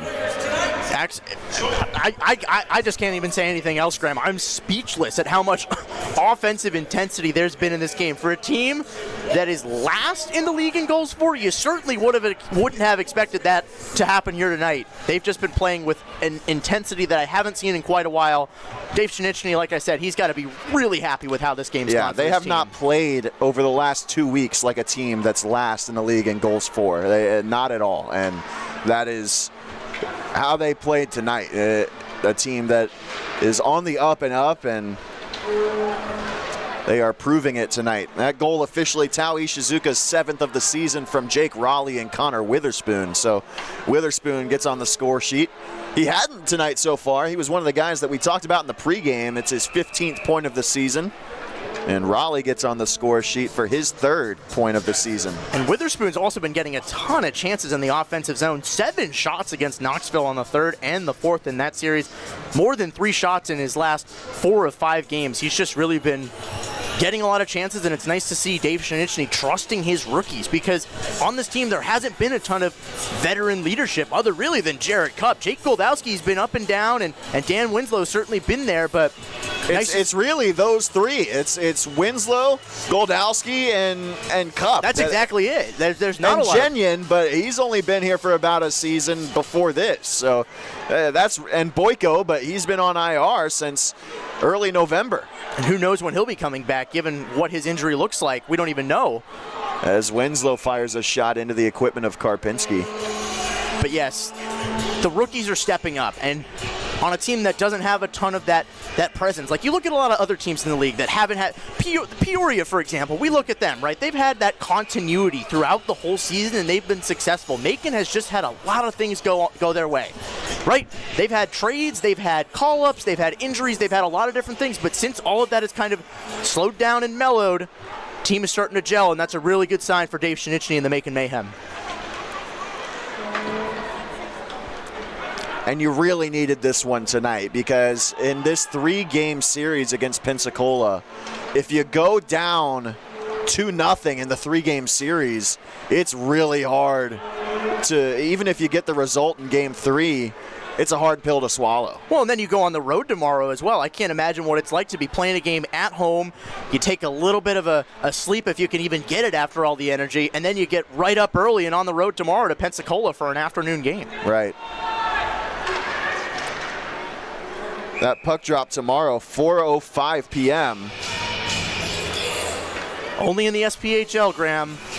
Now, that being said, it is Central Time, so they do gain an hour going back into Central Time from Eastern Time in Georgia. So that is, it's like 5:05 p.m. Eastern Time. So it's about the same as playing a 7 o'clock game last night to playing a 6 o'clock game tonight. But still, you do play a little bit earlier game. But still, it's playing on the road is never easy in this league, especially when it's the 3rd game in as many days. Absolutely, Graham, and that's just life here in the SPHL and a lot of these minor leagues. It's just grind and grind and grind and just prove yourself in a league that is just filled with guys trying to prove themselves. Well, and a couple of scores that Mayhem fans will not like. In the first period, Quad City is up 1-0 on Roanoke, and Evansville is up 2-0 on Birmingham as well. Roanoke was on a hot streak going into the weekend. That they were. They'd won 7 of their last 10, and to see Quad City giving them a run for their money, then again, Graham, that's definitely not something you want to see. But again, the most important result for tonight is this Macon game. True. Very true. This is what's going to separate, because no matter what, after the weekend, they'll still be in 9th place. Even if they lose tomorrow, they'll hold at 9th. They can't finish higher than 9th. They'd have been in 10th with a regulation loss to Pensacola tonight. That is true. But if the result holds in the next 5:07, what a comeback it would be for Pensacola. It certainly would be. And what a collapse it would be for Macon, my goodness. Let's not speak it into existence as Koch circles the net here. Well, you want to talk about good luck charms, Graham. What about Elvis being in the house tonight? Oh, yeah. Certainly giving us some great intermission entertainment. So I think maybe we got to bring Elvis back to these games, huh? Yeah, bring him back. Definitely doable. Definitely doable. We've got Star Wars night coming up here in 2 weeks. Excited for what that one will hold as the Quad City Storm come to town. They transformed into the Quad City Thunder the other night last week against the Evansville Thunderbolts, I believe. That was a cool rebrand for them. Went for a basketball vibe. The social content was cool for that one as Birkin makes a stop. And that will take us to our final timeout, William. We'll get your thoughts when we come back here on Flow Hockey, WPGA, and the Mayhem Radio Network. Want to dress like a pro while repping the Mayhem? Buy tickets for our Jersey Off the Back raffle for tonight's game. You'll get to meet the player and get the game-worn jersey right off of his back to take home for yourself. This opportunity is a staple at Mayhem games, and you can enter to win for every single home game for the Mayhem this season. Just go to our Dash Auction site and make sure to stake your claim today.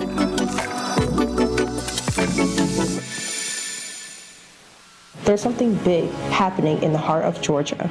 A unique college built for women by women. Wesleyan College, accelerating equality since 1836. More than a place of learning, it's a space for empowering future leaders. Women from across the globe come to experience what makes Wesleyan the best. With small classes and dedicated faculty, students receive world-class education. Find out why you belong at Wesleyan. Book your tour today. Tosto wins the draw back to Bondarenko as we're coming down to the wire here in Macon, almost quitting time. Bondarenko trying to work it through Jarrett Cupp. Can't do that, though. Tao Ishizuka, who's already got a 4-point game, is going to ice this puck. So not the highlight of his night, but he's had plenty. That's absolutely right, Graham. And this game's just been full of highlights, especially I think my goal of the night has to be that Goldowski one-timer, a screamer past Cody Karpinski there in that end of the second period. And we can't say it enough. This is just such a big morale booster for Macon going into even tomorrow's game on the road. You've got a lot of momentum on your side. You've got your number one goalie in the net. And now for Pensacola, you have to decide who's going to start tomorrow because really, you're not really in a good position in the net. Yeah, I don't know that there's much of a decision to be made for, oh boy, Jarrett Cupp just took a knee to the head on that tumble there. I don't know that there's much of a decision to be made for Pensacola. I think it's pretty clearly going to be Brody Cloyes in the net for the Ice Flyers tomorrow as Connor Witherspoon and Tim Faulkner collide. This is going to be a penalty here against Pensacola.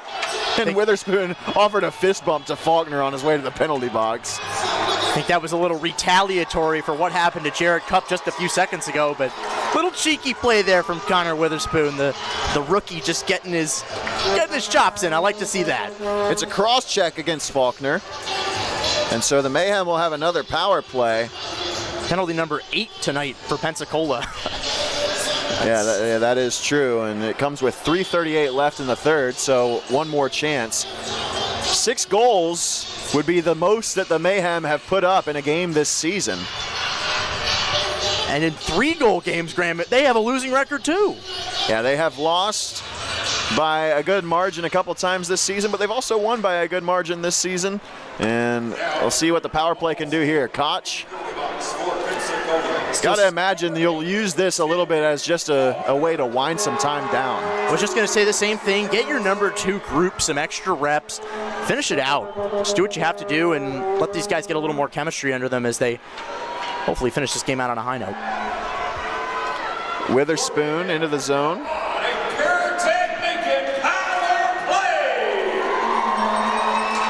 Favaro over to Paralot. He sends it off the end boards. Bounce comes to Goldowski. Reverses it for Paralot. Sent back to the blue line for Witherspoon. Now Favaro dusts it off to the slot. Between the legs for Goldowski. And now Witherspoon touches it again. Goldowski chokes up on the stick.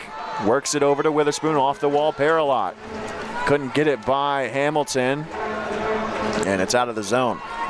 Tim Faulkner with 2 penalties in the third period. He's also the leading penalty minutes guy for the Ice Flyers. He has found himself in the penalty box here in Macon quite frequently over the last month or so, especially in the third period. Abbott getting some power play time here, along with Schnapp, Allison, Ishizuka, and Winslow on this unit, as Schnapp keeps the zone at the blue line. I think Dave Shinichny should do the unthinkable and bring out Brad Jenyon for a power play a slap shot right from the top. Not exactly your normal puck-moving defenseman on the power play, but a shorthanded 2-on-1 here. Houston Wilson moving the puck. That shot blocked, and it worked its way onto Birkin, and he covers it up. Schnapp and Wilson going at it, and Schnapp with a takedown right in the crease. Linesman getting in there to break it up quickly, but not much to be broken up there. And they both fell right on top of Bailey Birkin. Birkin got out of there pretty quickly. I'll give him that. Yeah, he did. He just saw two guys flying at him, and you know what? I don't blame him. But everybody, this is also just something you like to see. Guys are sticking up for each other out there. I don't think you really saw that at all. And now Jacob Schnapp getting a round of applause as he goes into the penalty box. Sticking up for your goalie, that is just that's just another thing you can't. He's going to get the only penalty here. That will kill the power play, though. That is unfortunate, but he did it for a good cause. Seeing guys stick up for each other, tripped over my words there, but you can't say enough about that. Every time that Bailey Birkin has had a guy in his face, there have been at least 3 jerseys in black going towards whoever the attacker was. Very quietly, a great night for Bailey Birkin as well. He's currently at 21 saves on 22 shots, good for a .955 save percentage on the night. And that'll certainly boost up his save percentage a little bit. He's been doing that slowly but surely over the last week or so that he's been in the net. And again, the record doesn't speak to how well he's been playing over these last couple of weeks. I fully agree, and if this stands, it would be his 5th win of the season, something that not many Mayhem goaltenders get to is the 5th win mark. There's a pretty hefty number that get to the 3 wins with the Mayhem, 2, but to get to the 5 win mark with the Mayhem is a pretty impressive number. It's a short list. Only about a dozen goaltenders have done it before in the short 10-year franchise history of the Mayhem. And you have the 21 saves on 22 shots for the Mayhem as that puck leaves the zone, and the Mayhem are now on the penalty kill. But what I like the most about that save percentage is the number of shots he's had to face. Very low compared to what he's used to. Only 22 shots against him so far in this game. And that's been just a credit to that defensive unit as well. They have just gotten their bodies in the way of whatever has come towards the net. They've had to deal with a lot of dangerous chances tonight, Graham. A lot of stuff in that blue paint, but there have been jerseys there protecting Bailey Birkin and giving him that extra support when he really needs it. And you got to wonder, whenever Josh Boyko comes back, you would think that Skinner and Birkin are almost competing for a backup job. You would think. It is going to be interesting to see what happens. But we're under a minute to play here on what has been a fantastic night here in Macon for the Mayhem, and it's honestly a confidence boost for the Mayhem coaching staff more than anything, because they have said multiple times they believe in the personnel here, they believe in the player group that they have, that they can get it done. They've been getting the chances, it's just a matter of getting the bounces, and tonight they did get those bounces. They really did, Graham, and we can't say how big that's been for them. And finally, we know Dave Shinichny said he's not afraid to make moves to get it done, and he's making the right moves here in Macon, building a positive culture. Here's a chance for Cahill, broken up. It's in Birkin's equipment, and a whistle.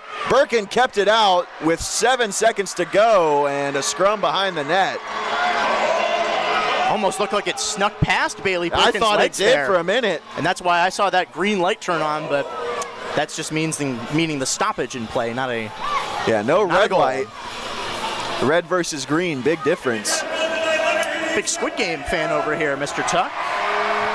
And it's going to be hopefully a calm conclusion to what's been a fun night here in Macon. It's been hopefully no penalties here as this game winds down. And you would hope it doesn't get chippy after that final whistle either, Graham. It would be kind of disappointing to see something Saw it silly last happen. night.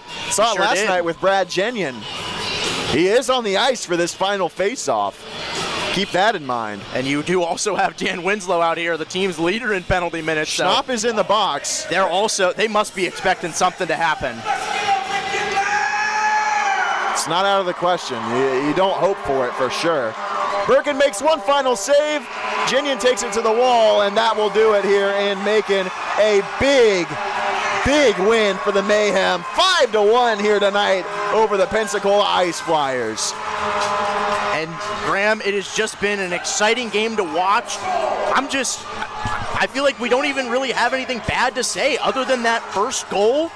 The Mayhem just rebounded in every little bit of adversity that came their way, whether that was going on the penalty kill early, taking advantage of that and building up your confidence. Okay, if we can beat them 5-on-4, what doesn't mean we can't beat them 5-on-5? I think that's absolutely the mindset they had, and they finished out this game on an excellent note, capped off by a 3-goal second period and a 4-point night for Tao Ishizuka. Yeah, fantastic night for Tao Ishizuka, the first Mayhem player this season to record a 4-point night. He had a goal and 3 assists. He's the first star of the game, no doubt. I think that's absolutely right, Graham, and I think you got to also give it to Bailey Birkin and Jake Goldowski for their efforts tonight as well. Maybe even Dan Winslow in there, I would say. Justin with his 3 Kelly, assists. I think, gets the nod from me as the second star of the game. He had the game-winning goal to really break the seal for the Mayhem in that second period. He scored the game winner. They had really been mounting pressure in that second period, and he was the one who broke the straw off the camel's back and broke through, got that second goal, and the floodgates were open from there. Absolutely, and I think we can agree on one thing. I think Bailey Birkin's got to be one of your stars. Rebounding very nicely. He's had a nice weekend here, and likely tomorrow we'll see Dyson Skinner in the 4x6 for the Macon Mayhem. The Mayhem get their 10th win of the season. They improved to 10-15-2-0. The Ice Flyers dropped to 8-18-1-2, and these two teams will see each other again tomorrow evening in Pensacola, Florida, 5:05 p.m. Eastern Time, 4:05 p.m. Central Time for Game 3 of the weekend series between these 3 teams. That'll do it for us here on Flow Hockey, WPGA, and the Mayhem Radio Network. It's been a fun one, William. Final score here in Central Georgia, 5-1, Mayhem over Pensacola.